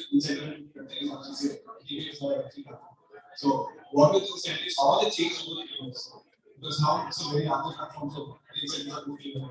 When you started, how many people do you get? How did you do this? That's a great question. To be honest, I've answered the question a lot more from other people than like actually the volunteers should be asking. So initially I probably didn't have an answer. The first time someone else asked me whether I actually went and formally we did this exercise internally, right? And if you noticed it, that motivates the volunteers, right? We probably when we started for fun. And then when we start scaling it across cities, we were across 11 cities doing monthly events, right? That's how we started. That was a little easier to very early and raw and early and process. I think that 0 to 6 months, you can move on by raw and early. Post that, a lot of communities work. Right? So 0 to 6 months, I think at least in the virtual environment is fine. Post that, like you start speaking of the other some volunteers also develop, right? And each of the volunteers I understand your question, but asking the motivation. So going a little deeper into that, we figure. Many of our volunteers are still early stage, they wanted to break into the product, right? So if someone has been contributed, initially it was us promising that, right, they can make an introduction, they are helping with it. Today that is a lot easier, right? Because we already have our set curriculum, we give them access to a lot of things, we give them access to a bunch of resources, mentors, etc., etc. And now we are like success stories, right? Some of our volunteers have more than 20 years. Procurement product was there. Some of them are working with top companies like Swiggy, Fred, Make My Trip, etc. right? So these are big companies who are early volunteers starting to start. So good brand that they're making. Now it's a lot easier. Early days that was a challenge because we didn't have any further differentiate. So while definitely people who for people who want to break it that work for us because they will come, they will have that stake in the game, keep learning about it, and as they make the transition, then that's a success. They will stick along, right? If we have some way or the other help them break into that thing. And I've seen what happens post that is they want to now enable a lot of people. So that is our advantage and that's how you continue. But if you get past that 6 8 months mark and then go to the 12 month, 14 month, 15 month mark, well that's the term that has become a challenging thing and people start dropping off from there. Like you lose motivation. At times that you guys think, hey, I found some early batters and then now they're making it to come right time. I think it will push through that next 6 to 12 with that much will become a little later, right? That's when I will post that 15 month mark is where compounding starts making. Like you see some of these early benefits for people. So that is where I think we need to move through that. This will be different case and it will be your building. But if you can move through that 12 to 15 month mark, then things become a lot. You need to push through that, right? Or else you see a lot of community starting, especially in today's world where it is easy to start watching community. Right? Probably there are 50 Discord servers in this room, right? How many can last beyond that time? Let's follow on that. So, say, people who benefit from the community, other than the existing agriculture, how do you plan to build the market? So you start decentralizing, right? Usually, now for example, one of the BNB first we have a treasury of some right? But post that now we started partnership. These partnerships also follow through. So lots of ways to start centralizing.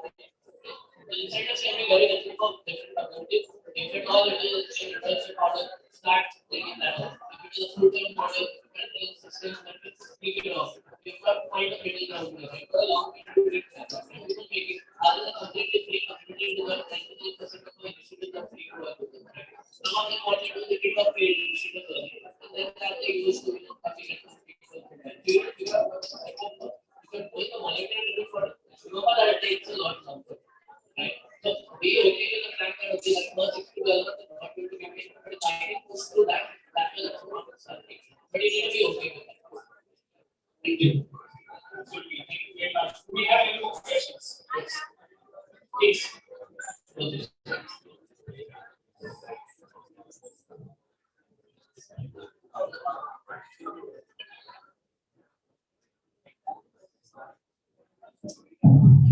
Hi, so my question is, we understand what to measure or what is tracking in the Web3 app. So now that we are exploring the Web3 app, so how different is it or what extra aspects should we look at it from Web3 perspective or product packaging? Now Web3 is also a stage where you need to start making that, right? And then Web3 is going to DeFi app, it's going to consumer app, it's a Web3 app. I use NFT project. So I think based on each of these approaches, I think it is very difficult. Let's compare it to Web2. Now we don't talk about Web2 is building, right? But we will talk about Web just in the fintech domain. It's just first of all a B2C and B2B app. I'm talking about the balance between Web2 and Web3. Web2, how would you define it? First, you would select this is my market. I'm building a consumer app or a B2B app. So if it is a consumer app, what field am I building it like? The metrics that you will probably metrics and benchmarks that you have for fintech app will be very different than what you might have for the cloud. So very similar actually making it down with Web3 space, right? So with the fraud product app. Let's take an example you heard about an example. He is building Pillow, right? Pillow is a B2C consumer. Compare that to maybe your Pillow or right? That will probably show the real money action, right? So those metrics will be very similar. That to be honest, like consumer app, they need to get more users, they need to get more money that is stored, they need to pick up logins, they need to pick up production. Not that different. And then the agents and the they don't compare it to because you want to compare it. Now your electric projects will be like it's like you put to the protocol layer. For a polygon, for example, as well as right on the previous one, each metric and keep building a tab or something, might be a little different, right? So now you need to break it down into which part of the tree that you want to tackle. Some things are very new, right? Maybe you don't think about monetization matters, or then maybe something completely different. Or maybe when Varun cannot say, because we are pivoting into the B2B side, right? This is completely different. Metrics should have to become what kind of app you bring. There's no general metrics for Web3 as a whole. You have to make it a particular. Thank you. Okay, so Really good to walk into like. So my question is around, and this is something that's very close to me, and I've been thinking about this a lot. You have a great community, so I'm sure you've also thought about this as well. As to how do you strike the balance between engagement, like engaging a good local community, building that out and giving your people the platform, versus making a more accessible platform and more accessible event globally, which is something very virtual, and the in contrast to the in-person counterpart. To make it, to just replace that we that the future. So you're trying to find the right balance between virtual and that's the right way to understand it. Yeah, like anything in terms of like anything more practical than you've been able to see that's proven. Absolutely. One thing, when I've had this conversation with a lot of folks, because we're now moving to the post-COVID world, and that there's a lot of communities that are for this. Like, probably the same thing. Some learning that I've had so far is offline is not going anywhere. In between, we saw the advantages of virtual, right? Virtual opens up doors like nothing else. Right? It's not going back. Yeah, just imagine this. If it was virtual, it's going to be 10x the size. No doubt about it, right? But can you feel this energy in virtual? Not really. Very, very difficult to do that, right? At a click of a button, right? At a click of a button, something going able to close that, right? Very, very difficult to handle engagement. So, in our the way we are looking at it, we're going to full for sure. So, learning aspects and stuff are still going to be global, still taking that accessible. Because the region is parallel, right?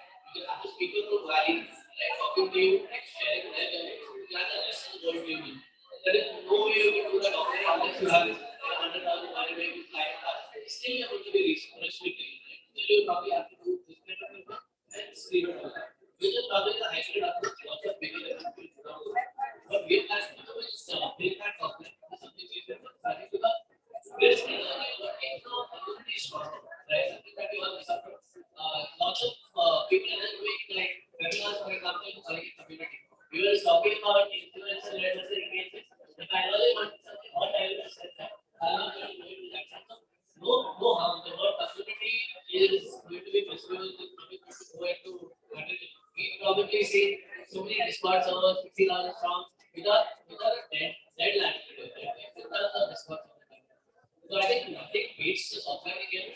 So we are looking at it offline, curated, mix of people reading the experience is curated. The learning aspects still go on. I think most communities that have seen successful are going to go back to hybrid. Whereas one gives them the lead, the other one gives them the engagement. And this probably be happy. Exactly like you have the one that you guys know. I just had that's a great answer. I just had a follow-up question. You mentioned that, it's once we see the benefits of the virtual events, we can't really go back. And I feel a similar way. Every time we think of like in-person event or something similar, it almost feels guilty if we don't have like a virtual counterpart. But from the perspective of an operational perspective, or from the perspective of an organizer, do you have any hesitations around going to full every time, because then that would mean that you're not doing justice to the people who are planning all the way around the world to your in-person event when you can just like live stream and watch it. This is something that we've been having so many questions around like whether we want to have a virtual counterpart for the next video. And I agree with the question. One thing we are thinking of doing is probably an actual paper digital offline, but stream that online. Because there is no right or wrong answer here. In one, there are pros and cons of both, right? I just think this is the pros outweigh the cons, right? Not doing this and doing pure online, you have to use that, right? There's no way to sustain just pure online. Probably might be a against the money, you might make money. You have to build a community, something else. You have to figure out your. But at the same time, with pure offline, you know, think with the other way also. There's so many people who can't fly out. There's so many people who can't get access to that offline. We saw many devices started. What are the end prices? Many of them want to be increased. I think the middle layer lies and the fact that we do the offline. At the same time to give access to that and to the choice of the user, and the choice of the member. Again, there are many other we have the comfort of the product you will to that concept. Why this is that for us it is like the knowledge should be accessible to everyone. Access to knowledge should not be limited. At the same time, one other thing we can excel that when you purity the content, right? We should figure out that one. I feel like hybrid is probably the way to. I understand we are not talking about frequency and the other things. Depend on the company, but I think that can be. I think it's about getting that sentiment. Excellent. Well, just to build on that, one thing is from what we've done also during the presentations, I admire foundation making scale across South Asia because it was completely virtual. And now it's being is actually doing physical. What happened here today, right? This entire community was virtual so far. And though we could not have Kamsa joining us in real life, but clearly it's happening joining virtually. So I think it was still some sorts of connection was where we were able to make. So it was a mix of having this conversation here wasn't being lost of us. So I think that works and a lot of people I think there's so many things happening that I don't think making more apps in the world can enable something like that. So any more questions, folks? It's time to open up the next bit for them and on the festivals where we do have the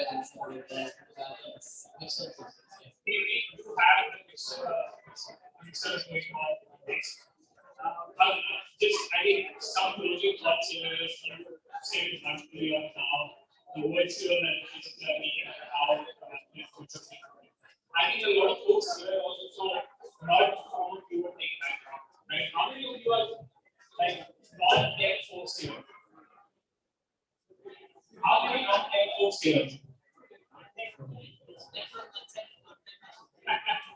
How many non-tech folks? Not okay, non-devs. Okay, so I call it the same category.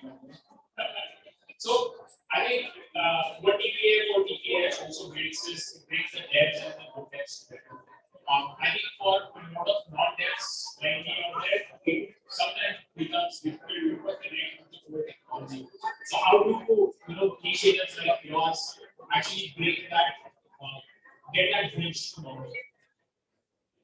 That's a good question. And I think this depends on the degree of tech that you want to get into, right? Many times, and probably as we started also, I think one of the major questions we used to get was, hey, how technical do I need to be a product manager? And that was like the most common question. One was, hey, do I need an MBA to become a product manager? And the second one was, hey, how technical do I need to be a product manager? I think it was the most common question. And I think this feeds into what I'm seeing today at Web3 and also lots of builders got into this early. That's what was needed. But lots of very talented folks sitting on the edge now, right? People who are probably awesome at the Web2 bit, and we probably need them at the Web3, but a little daunted, right? They think, hey, this is a little too technical, maybe I don't understand. That's where I think the product now is very sensitive. Hey, this is for everyone, right? And we'll probably give you a little structured approach, bring that identify knowledge to you because this is not something that is impossible. There are some great people who have learned that have contributed to this ecosystem who are helping it grow, right? This is something we need, right? There's no two thoughts about it. And it's only going to increase from it. Right? So we are interested to learn more about this. I think we're interested to take it to reference and the founders in this room as well. Reach out to them and come to the easiest way. There's also opportunity of your fit. I think it doesn't matter if you come from like a product management background, anything more than if you come from marketing, community management, copywriting, design, graphic design, any of that you can already do in a scale that a region is not just code development or not just solving right? We will make these jobs a lot more accessible, opportunities a lot more accessible, learning. Sometimes this is actually started learning is what we started. Maybe because we have a gap, people want to break it. So they're okay, where do we start? Right? So that's exactly where we live. Now, those learning, they are the ones who are saying, okay, we now look comfortable, but now what next? Like, how do we take it to the long? That's when the opportunity is one way. Those are the people who are left comfortable, they start changing the value. They are the ones who are going to start building the value. That's the when they product house and the digital and product is two distinct between the launch and build. These people are going to go through the builder that will probably want to hire a back to this. That entire service and Interesting. Thank you very much for your time, and I hope we'll have more conversations here. thank you so much. Folks, one round of applause.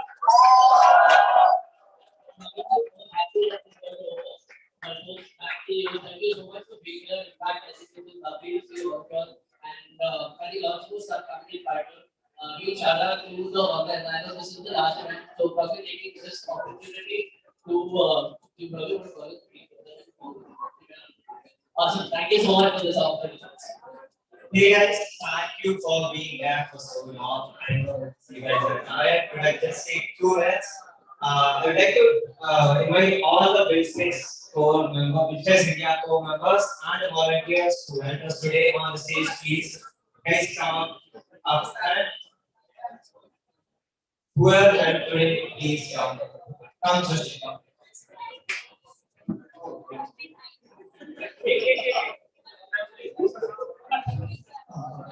Abhishek. Guys, everyone.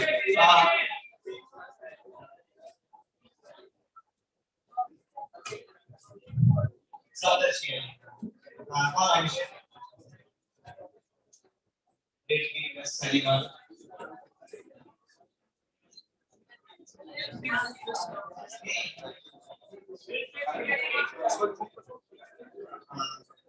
Okay, so a lot of people are asking me how we got started and how this thing was like started.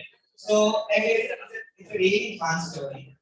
It just started with a week. Literally, it just started with a week. 3 months ago, we had.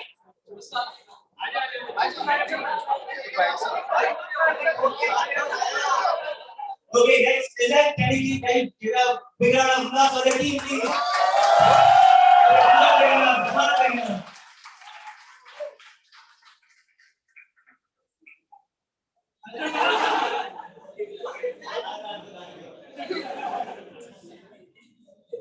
Okay, I think these guys are also very tired. I love this. Thank you guys for coming. We hope to see you at the next event. We have arranged some more snacks for you guys, so you can collect your snacks and go to the terrace, please. Okay, you guys can have the snacks first and then come down and get your snacks. You guys can have the snacks first and then come down and get the swag. So guys, you get all the snacks. Thank you for being such a wonderful audience. And we'll see you all around. We will probably be doing more of these events, hopefully across different nations. So if you want to watch yeah, but no one is there now. Yeah, I think it's 3 participants. There is one is in connected audio. Brooks Foundation is recording this. It's yours, huh? Yeah. If I let it. Okay. Should I end it? We end it. Yeah, yeah. Yeah, huh?